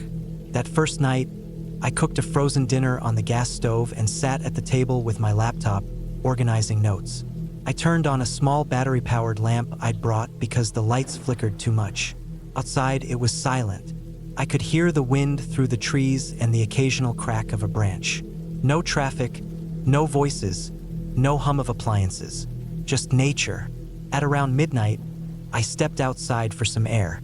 The sky was cloudy, and I couldn't see the moon. Everything felt heavy and still. The trees were motionless. No owls, no crickets.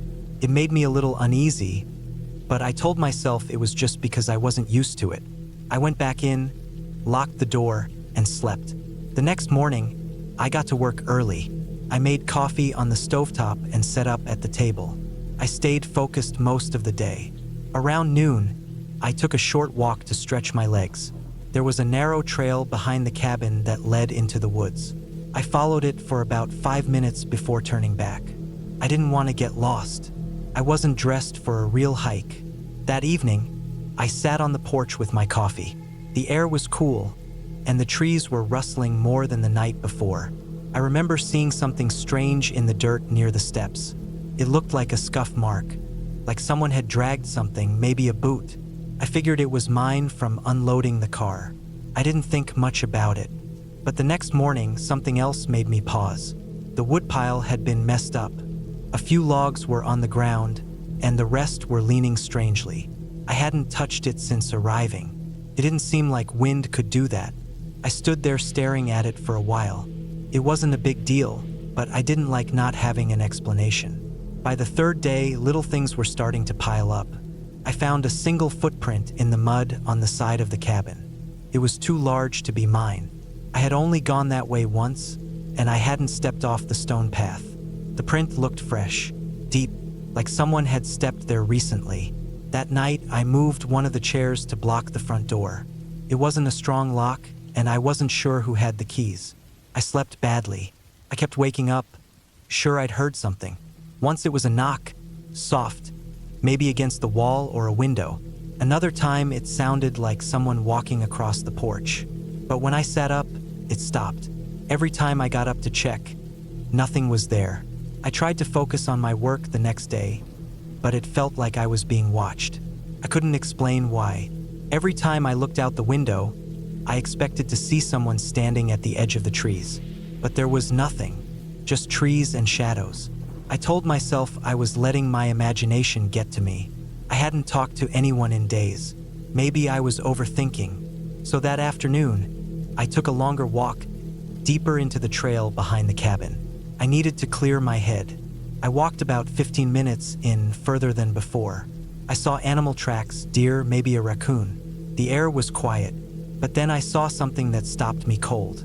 A cigarette butt, fresh, not wet from the morning dew. Somebody else had been on this trail. Recently, I looked around, trying to see if there were more, but I didn't find any, just that one crushed into the dirt. I turned around and headed straight back. I kept checking over my shoulder the whole way. I locked the door when I got back and shut all the windows. I pulled the curtains closed. Later that night, I heard something again. This time it was clearer. Footsteps on the porch. Slow, heavy. They stopped right in front of the door. I froze. I didn't move. I sat in the dark, holding my breath. I waited, heart pounding, but whoever or whatever it was didn't knock, didn't say anything. After a minute, the steps moved away. I waited another 10 minutes before I got up and peeked out the window. I didn't see anything. I didn't sleep after that. In the morning, I found more footprints. 2 sets. One came from the woods. The other circled the cabin. They met near the back door. The back door that I never used. There were smudges on the window beside it, like someone had touched it with dirty hands. That was the moment I knew I wasn't alone out there. I grabbed my phone to call for help, but there was still no signal. I turned it off to save battery. I didn't know how long I'd be out there. I still had food, still had water, but I didn't feel safe anymore. I spent the day reinforcing the doors. I moved furniture in front of them, closed every window and nailed 2 shut with pieces of broken wood I found in the shed. I checked every drawer and cabinet for tools. I found a hammer and a small hatchet. I kept both near me. That night was the worst. Around 2 in the morning, I heard a thud on the roof, then another. It sounded like someone was crawling up there. I could hear the wood creaking under their weight. I sat under the table with the hatchet in my hand, waiting. The noise stopped after a while, but I didn't move until morning. When the sun came up, I went outside to check. There were scrape marks on the roof, right above the bedroom window. I didn't know how they got up there. There was nothing to climb on. No ladder. That was when I decided to leave. I couldn't stay any longer. I packed my things fast, threw everything into my bags and loaded the car. I didn't even eat breakfast. I just wanted to be gone. But when I got to the car, the tires were slashed. All 4, deep cuts, not animal bites, not punctures from sharp rocks. Clean slices, straight across. Somebody did it with a knife. I ran back into the cabin and locked the door. I felt sick. My hands were shaking. I couldn't think clearly. I was trapped. I sat on the floor and tried to breathe. I stayed like that for hours. Around noon, I made a plan. There was a town about 8 miles away. I'd seen it on the map. If I followed the road back the way I came, I could walk there. It would take a few hours, but I could make it. I packed a small bag with water, snacks, a flashlight, the hatchet, and my phone. I left everything else behind. I started walking. I didn't stop. The woods were quiet again, but it didn't feel peaceful. It felt like something was hiding, waiting. I stayed on the road and kept looking behind me. I didn't see anyone, but I felt it, the presence, like I was being followed. I made it to the town just before dark. My feet were blistered, and I could barely walk, but I found a gas station. I used their phone to call the police. They drove me back to the cabin with 2 officers. We found more tracks, more signs of someone living nearby. A camp hidden just 100 yards into the woods. Tarp, sleeping bag, old cans of food, cigarette butts. Whoever it was had been watching me. Every night, they never found him. I never went back to the cabin. I didn't even go back for my things. I didn't care. I just wanted to forget it. But I still think about it. Sometimes when I'm alone, working late at night, I'll hear a noise outside my window, or I'll see a shadow that doesn't belong. And for a second, I remember that cabin. and I wonder if whoever was out there ever left those woods, or if he followed me home.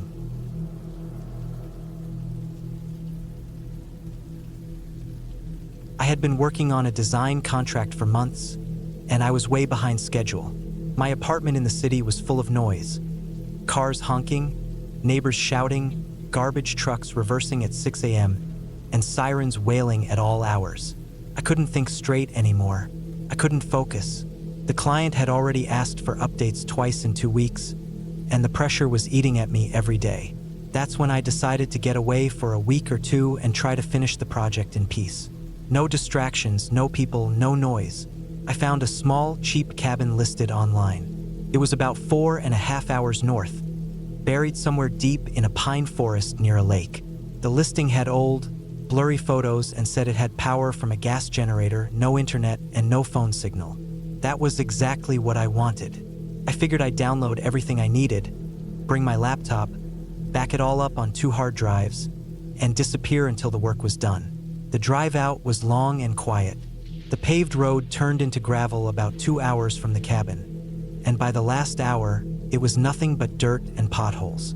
There were no street signs, no cell towers, nothing around except tall trees, thick brush, and the sound of my tires crunching along the uneven road. I passed maybe 2 trucks going the opposite direction, both loaded with lumber. The rest of the time I was alone. When I got there, it looked about how I expected. The cabin was old, made from dark, heavy logs that had weathered gray from the rain. It sat at the edge of a tree clearing about the size of a basketball court. Behind the cabin, the forest thickened. The trees were tall and tight, packed close together like a green wall. There was a small deck out front, and the front door had 2 heavy locks on it, which made me feel better. The windows were dusty, the glass wavy like old glass gets when it sags. There was a narrow chimney on one side with a small wood stove inside, and a big pile of split wood stacked up beside it. I unloaded my gear and settled in. Inside, the place was simple. 1 room, a bed, a small table, a kitchen area with a propane stove and sink, and a tiny bathroom with just a toilet and a water tank you had to fill up from the well pump outside. The generator was out back inside a wooden box, and the instructions said to only run it a few hours a day to keep the lights on and charge devices. I'd brought plenty of food, a first aid kit, 2 flashlights, 2 battery banks, tools, and even a backup map in case I had to walk out. The first couple of days were peaceful. I got more work done in 48 hours than I had in 2 weeks at home. I'd wake up with the sun, make coffee with my little kettle, start the generator, check my files, and dive in.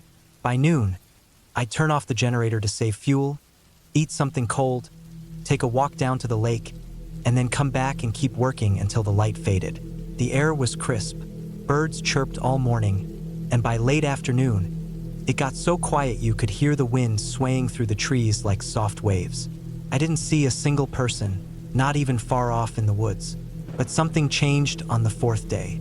That morning, I got up early, started my usual routine, and went outside to stretch. It was cold and still, and the trees around the clearing were covered in light fog. I was drinking my coffee when I noticed something odd. On the far edge of the clearing, just inside the tree line, a small branch was snapped and hanging. That wasn't unusual by itself. Storms, animals, gravity. But the ground below it looked scuffed, like someone had kicked around the leaves and dirt. It didn't look natural. I walked over to check, thinking maybe a deer had come through, but the ground didn't show hoof prints. There were shallow dents, more like boot prints, but not full ones. Just pressure marks, mostly in dry dirt. I looked around for more signs, but everything else looked normal, so I went back to the cabin and tried to shake it off. That night, I had trouble sleeping. It wasn't fear. It was more like I couldn't settle. The woods outside were too quiet, and every little creak inside the cabin felt louder than usual. At one point, just after midnight, I thought I heard something tap the front window, like a stick. I sat up in bed, waited, but nothing happened again. I got up, turned on the flashlight, looked outside, and saw nothing. No wind, no animals, just still trees under the moonlight. I stayed up another hour and finally drifted off. The next day, I found something new.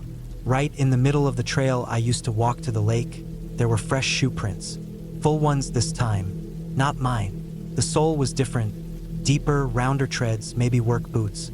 I followed them back a little ways, and they led up from the south side of the woods, which I hadn't explored. The tracks didn't go near the cabin, just to the trail, then off again. I stood there a long time just staring at them. That was when I started to worry.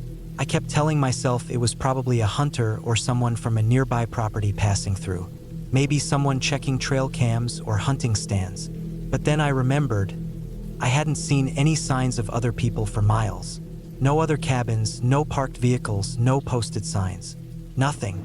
I went back to the cabin and started locking the door even during the day. That night, just after I shut down the generator, I saw something across the clearing. I'd gone out to use the bathroom before bed. There was a little outhouse further back, and as I was heading in, I turned to scan the woods with my flashlight. For a split second, I saw a figure, not an animal, person, standing half behind a tree at the far edge of the clearing. As soon as the light hit them, they moved. Not fast, just enough to disappear behind the trunk. I froze. My heart started pounding. I kept the light steady but couldn't see anything else. I backed slowly to the door and went inside. I locked both locks and turned off all lights. I sat in the dark, holding the flashlight, breathing hard. I didn't sleep that night. In the morning, I walked out to that part of the woods. I didn't want to, but I had to know. I looked around the base of the trees and found faint footprints again, deeper this time. The dirt was still soft from the night's cold, and I could see clear signs where someone had stood, heel marks, the outline of soles. I even found a broken pine needle tucked into one print. I realized then that someone had been watching me. I packed my bags right after that. I threw my hard drives, my laptop, my food, everything into 2 bags and got ready to leave. But there was one problem. I'd only brought half a tank of gas, thinking I wouldn't be driving much. The cabin had a small backup canister for the generator, but not enough to drive the whole way back. The nearest gas station was nearly 2 hours away. I had a choice: wait until morning and try to drive it all in one go with what I had, or stay another night and leave at dawn to be safe. I didn't like either option. I decided to leave just before first light, drive slow, and hope I made it. That last night was the worst. I stayed up fully dressed, bag packed, flashlight in my hand. I didn't run the generator. I didn't use lights. I just sat near the window and waited. For hours, nothing happened. Just the sound of wind. Then, around 2:30 a.m., I heard it. Footsteps, not loud but close, moving slowly around the cabin. I didn't move. I just listened. They circled around, paused at the back wall, moved again. I heard something lightly tap the siding, then silence, then a knock, not on the door, on the window beside me. I stayed completely still. The knock came again, 3 slow taps, then nothing. I didn't move for over an hour. I didn't turn on a light. I didn't make a sound. By the time the sky began to lighten, I was already in the truck, engine running. I drove slow until I hit the gravel road, then faster when I saw the sun through the trees. I never looked back. I made it to a gas station with less than a gallon left. I didn't stop driving until I was 3 towns away. When I got home, I emailed the cabin owner and told them what happened. I never heard back. A few weeks later, I searched for the cabin listing again. It was gone. No more photos, no contact number, no rental ad, nothing. I don't know who was out there or what they wanted. Maybe it was just some drifter passing through. Maybe someone living off-grid nearby who didn't like visitors. Maybe they thought I was gone and got curious. I don't know, but I still think about those slow footsteps, the tap on the window, and that figure in the trees. Not saying a word, not doing anything, just watching. I've never rented another remote cabin again.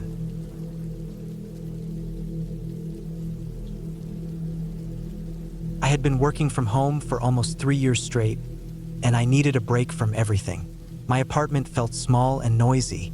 I could hear people in the hallway almost every day, and the construction across the street never stopped. I wanted silence.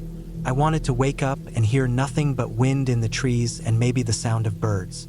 So I looked online for remote cabins. I didn't want a luxury cabin with a hot tub and fast Wi-Fi.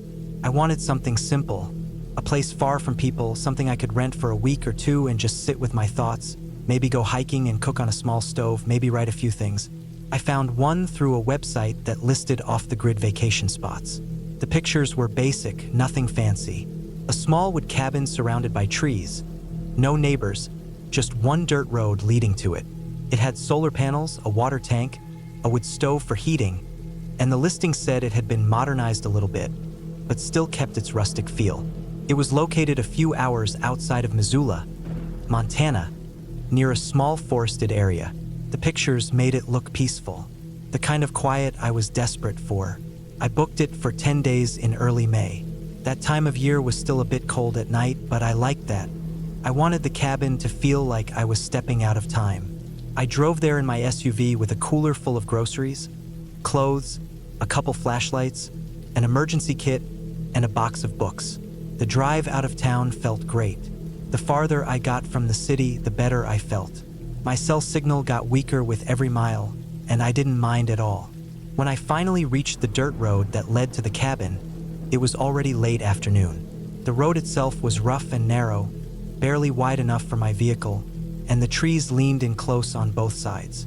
It made me slow down, which gave me a chance to really take it all in. It was quiet out there. I mean, really quiet. No cars, no people, no noise of any kind. Just trees, birds, wind. When I pulled up to the cabin, it looked just like the photos. Plain and simple.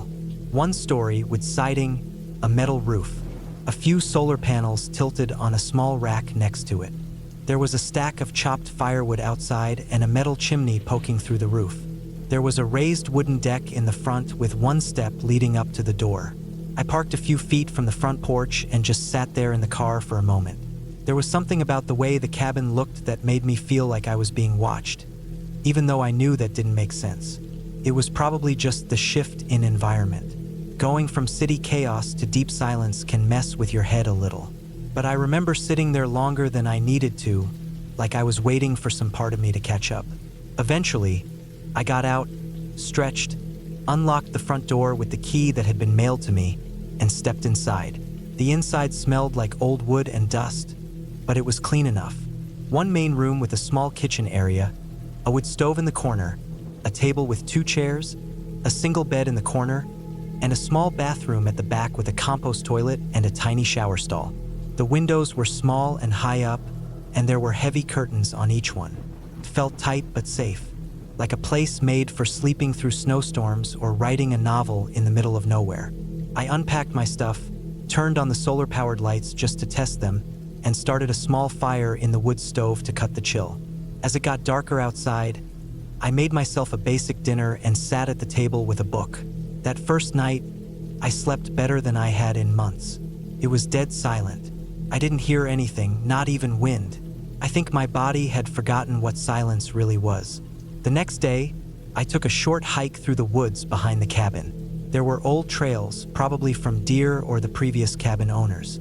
I didn't go far. I just wanted to stretch my legs and breathe in that cold, clean air. When I got back to the cabin, I noticed something weird. The front step, the one leading up to the porch, had a long scratch across it, like something heavy or sharp had been dragged over it. I don't know why it caught my attention. Could have been from anything. A snow shovel, maybe, but the scratch looked fresh. The wood was lighter under the top layer, and there was still a curl of wood fiber hanging loose on one side. I looked around, thinking maybe an animal had clawed at it, but there were no tracks, no claw marks, nothing around. I forgot about it pretty quickly and went inside. The second night, I woke up at around 3 a.m. for no reason. I just opened my eyes and stared at the ceiling. It was totally dark. The fire had died down. I didn't hear anything at first, just silence. But then I noticed a faint sound, something like a soft creak. Not like a floorboard inside, but more like wood shifting from underneath the cabin. It was so faint I almost thought I imagined it. But I lay there for a while, listening. Then it stopped. I told myself it was the cabin settling. Old wood does that, especially when the temperature drops. I didn't sleep well the rest of the night, though. The next morning, I checked under the cabin. There was a narrow crawl space, maybe 2 feet high, and a wooden lattice around the bottom to keep animals out. One of the boards had been cracked and pushed slightly inward. I crouched down to get a better look. The soil was dry and loose, and I noticed something strange. Drag marks, like something had been pulled under the cabin. Something large. There were 2 narrow trails in the dirt, spaced like shoulders. I sat back on the steps, feeling a tightness in my stomach. Maybe it was an animal, a deer dragged by a coyote or something. But the idea of something or someone being under that cabin made me feel cold in a way the wind never could. I didn't know what to do. I didn't want to leave. Not yet. But I decided to keep my flashlight next to me from now on. And I put a small heavy chair against the inside of the door at night. By the 4th day, I couldn't ignore the feeling anymore. Every time I walked across the cabin floor, I felt like something was underneath, following my steps. I tried not to show it, like I didn't want to give it energy, but the feeling grew stronger every hour. At one point, I dropped my book on the floor, and when I bent to pick it up, I heard something shift below the boards. It wasn't creaking anymore. It was a shuffling sound. Slow, deliberate, right beneath me. I froze. I held my breath and just stayed crouched there. The sound moved slowly across the floor, then stopped.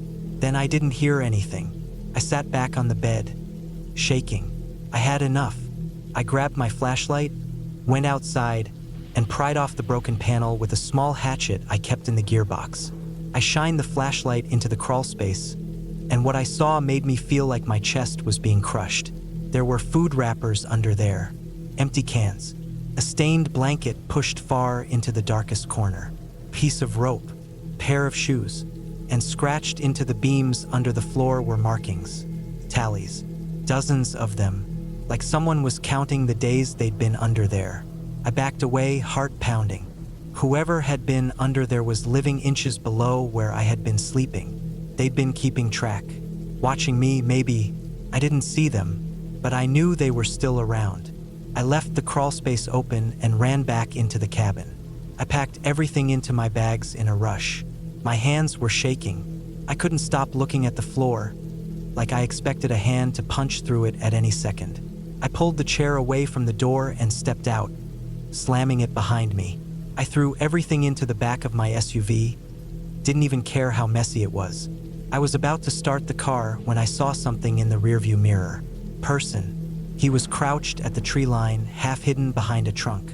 Thin, sunken cheeks, wearing a dirty hoodie. I couldn't see his eyes clearly, but I could feel them locked on me, just staring. I didn't get out. I didn't try to confront him. I started the engine and backed down that narrow road as fast as I could without crashing. When I finally hit the main road, I didn't stop until I reached a gas station miles away. I sat there for a long time, breathing hard, watching the woods behind me like he'd followed me all the way. I called the listing agency once I got back to a place with service and reported everything. What I found under the cabin, the man I saw. They promised to look into it. I don't know if they ever did. I never got a follow-up. I didn't go back. I deleted the listing from my favorites and left a long review warning anyone thinking about renting it. Weeks later, I had dreams where I'd wake up and feel like I was still above that crawl space. I could hear breathing under the floor. I'd lie in bed, listening, waiting for footsteps, for that slow shuffle. I never found out who he was, but I know this. Someone had been living down there, probably for weeks, maybe months, eating, sleeping, hiding, just a few inches beneath my feet, waiting, and I'll never forget how close I came to sharing that space with him, without even knowing it.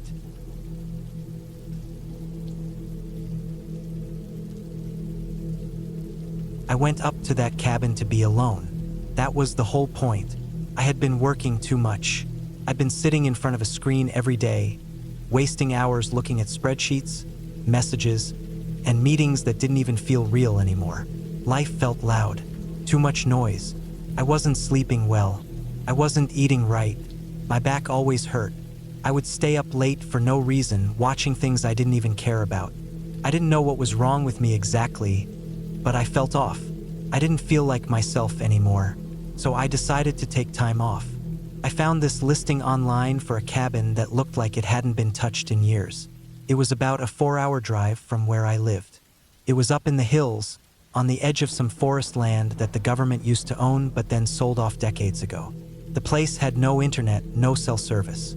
The ad said it had running water from a well, solar power for lights, and a propane tank for heating and cooking. It looked old, like it was built in the 70s, but that was part of the appeal. I wanted something simple, something where I couldn't check my phone even if I wanted to. I packed everything I thought I'd need. Food for 2 weeks, a few paperbacks, a hatchet, my boots, a windbreaker, 2 thick sweaters, gloves, socks, all that. I brought a backup power bank even though I wouldn't need it for anything except maybe my flashlight. I filled 2 red gas cans in case I needed to run the generator the owner said was out back. I brought a notebook to write in. I even brought my old camera. I wanted to slow down and notice things again. That was the plan. The first day felt perfect. The air smelled different, like pine needles and earth. I didn't hear anything but the wind and a few distant birds.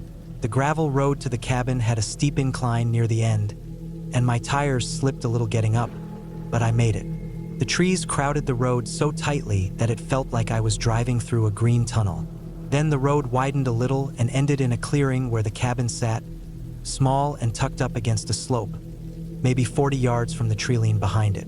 The cabin was just how the pictures showed. Dark, weathered with siding, a metal roof. 1 door, 1 window on the front, another on the side. There were thick trees around the clearing, so even in the middle of the day, it wasn't super bright. The sun filtered through branches, but there were always shadows. You could hear the wind move through the trees above, but down at the cabin it was still. Inside, it smelled a little musty, but not bad, just old.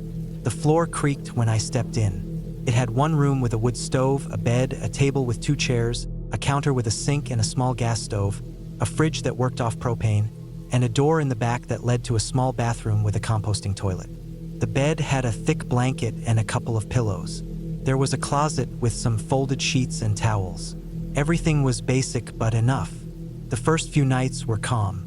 I chopped a little wood for the stove even though it was warm during the day. I made simple meals: eggs, canned beans, some pasta. I read until my eyes got tired. Then I slept. I slept harder than I had in months. Woke up without an alarm for the first time in a long time. I spent time walking the area. I didn't go too far the first couple of days. Just stayed near the clearing and a little down the gravel road. There were no other cabins close by, no other buildings, just woods. I liked that. I didn't see anyone, no people, no other cars. It was quiet, felt like I was outside of everything. But by the 5th day, things started feeling not wrong exactly, but different, unsettling. It started with small things. The first was a weird sound I heard early one morning, just before sunrise. It woke me up. It wasn't an animal sound.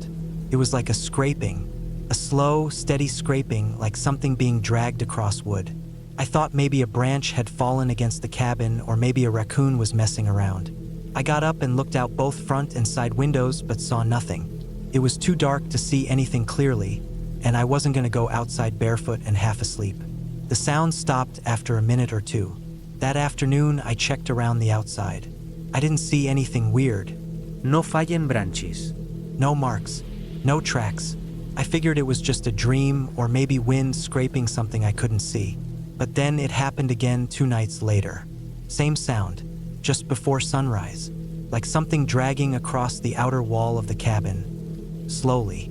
It didn't sound frantic. It sounded deliberate. This time, I got up, pulled on my boots and jacket, grabbed my flashlight, and stepped out the door. It was cold. The sun wasn't up yet.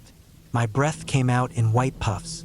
I walked all the way around the cabin, shining the light on the walls, the trees, the slope behind the cabin. Nothing. No animals, no fresh prints, no sign of anything. But the feeling had changed. I wasn't relaxed anymore. On day 8, I found something. I was walking farther that day. I followed a barely visible trail that went off into the trees behind the cabin, just past the slope. I hadn't taken it before because it didn't look like a trail, more like a spot where water had worn the ground down at some point. But I followed it. Maybe 20 minutes in, I found a clearing. It was smaller than the one where the cabin sat. This one had no buildings, no old fire pits, no signs of people. But there were bones. Not fresh, not recent. Animal bones, mostly. Deer, I think. They were scattered. Not clean like they'd been stripped by predators. Some had fur clinging to them, gray and matted. But what stood out was the post. In the center of the clearing, there was a thick wooden post sticking up from the ground. It looked like it had been buried deep, weathered. The top was splintered, and there was a rusted metal loop bolted through the wood near the top, like something used to be chained to it. I stood there for a while, staring at it. I didn't like how it looked. It wasn't what I expected to find. It didn't belong in a random forest clearing. The bones scattered around it didn't make it feel any better. I didn't take pictures. I just walked back, fast. From that day on, I started keeping my axe close. I'd sharpen it earlier in the week just to feel productive. Now I carried it in and out of the cabin. I started locking the door even during the day, even though the only lock was just a simple latch. I didn't hear the dragging noise again, but I started to hear other things, like branches snapping deep in the woods, but always in the same direction, behind the cabin. Like something moved out there, slow and heavy. Once I heard what sounded like deep breathing. It wasn't close, but it was clear enough that I froze when I heard it. One night, I thought I saw someone near the edge of the clearing. It was just after sunset, and I was inside, reading. I looked up, and for a split second, I thought I saw a shape like a person, standing at the treeline. But when I got up and looked harder, nothing was there. My heart was beating too fast. I tried to tell myself it was nothing. A tree, a trick of the light. But I didn't sleep well that night. On day 11, I decided I'd had enough. I wasn't even halfway through my stay, but I felt like I needed to leave. I had come here to feel calm, and instead, I was starting to lose sleep again, starting to jump at every sound. The problem was, when I went to start the car, it didn't start. The battery was dead. I opened the hood, checked the terminals, tapped the battery with the wrench I kept in the trunk. Still nothing. No crank, not even a click. I tried the generator just to test the outlets and maybe charge my power bank in case I needed to hike out and use my phone for GPS or an emergency call. But the generator didn't start either. The pull cord snapped when I tugged it. I felt this cold panic come over me. I was stuck. No car, no power, no signal. I spent that whole afternoon going over the supplies. I still had food, still had water, still had enough to last. But it didn't matter. I didn't want to be there anymore. That night, I didn't sleep at all. I sat on the bed with the axe in my lap. I kept the lantern on low. Every sound outside made me grip the axe harder. I felt like something was watching the cabin. Just before sunrise, I heard it again. The dragging sound. This time, it circled the cabin. Not just one side, all four, slowly, like something dragging a stick along the wall, moving step by step. I didn't go out. I sat there, completely still, my breathing shallow, the axe handle slick with sweat. When daylight came, I stepped outside. Nothing. No tracks, no marks, no signs. But I noticed something else. The post, the one I found in the woods, it was gone. I went back to that clearing. The bones were still there, but the post was missing. Not broken, not fallen, gone. The hole where it had been was empty, like it had been dug out. That's when I stopped thinking I was just being paranoid. I packed everything I could carry, filled my backpack with food, water, flashlight, the axe. I left everything else. I walked. I didn't take the road. I didn't want to be out in the open. I followed the creek I'd found on one of my early hikes. I knew it led downhill and eventually crossed a road 10 miles south.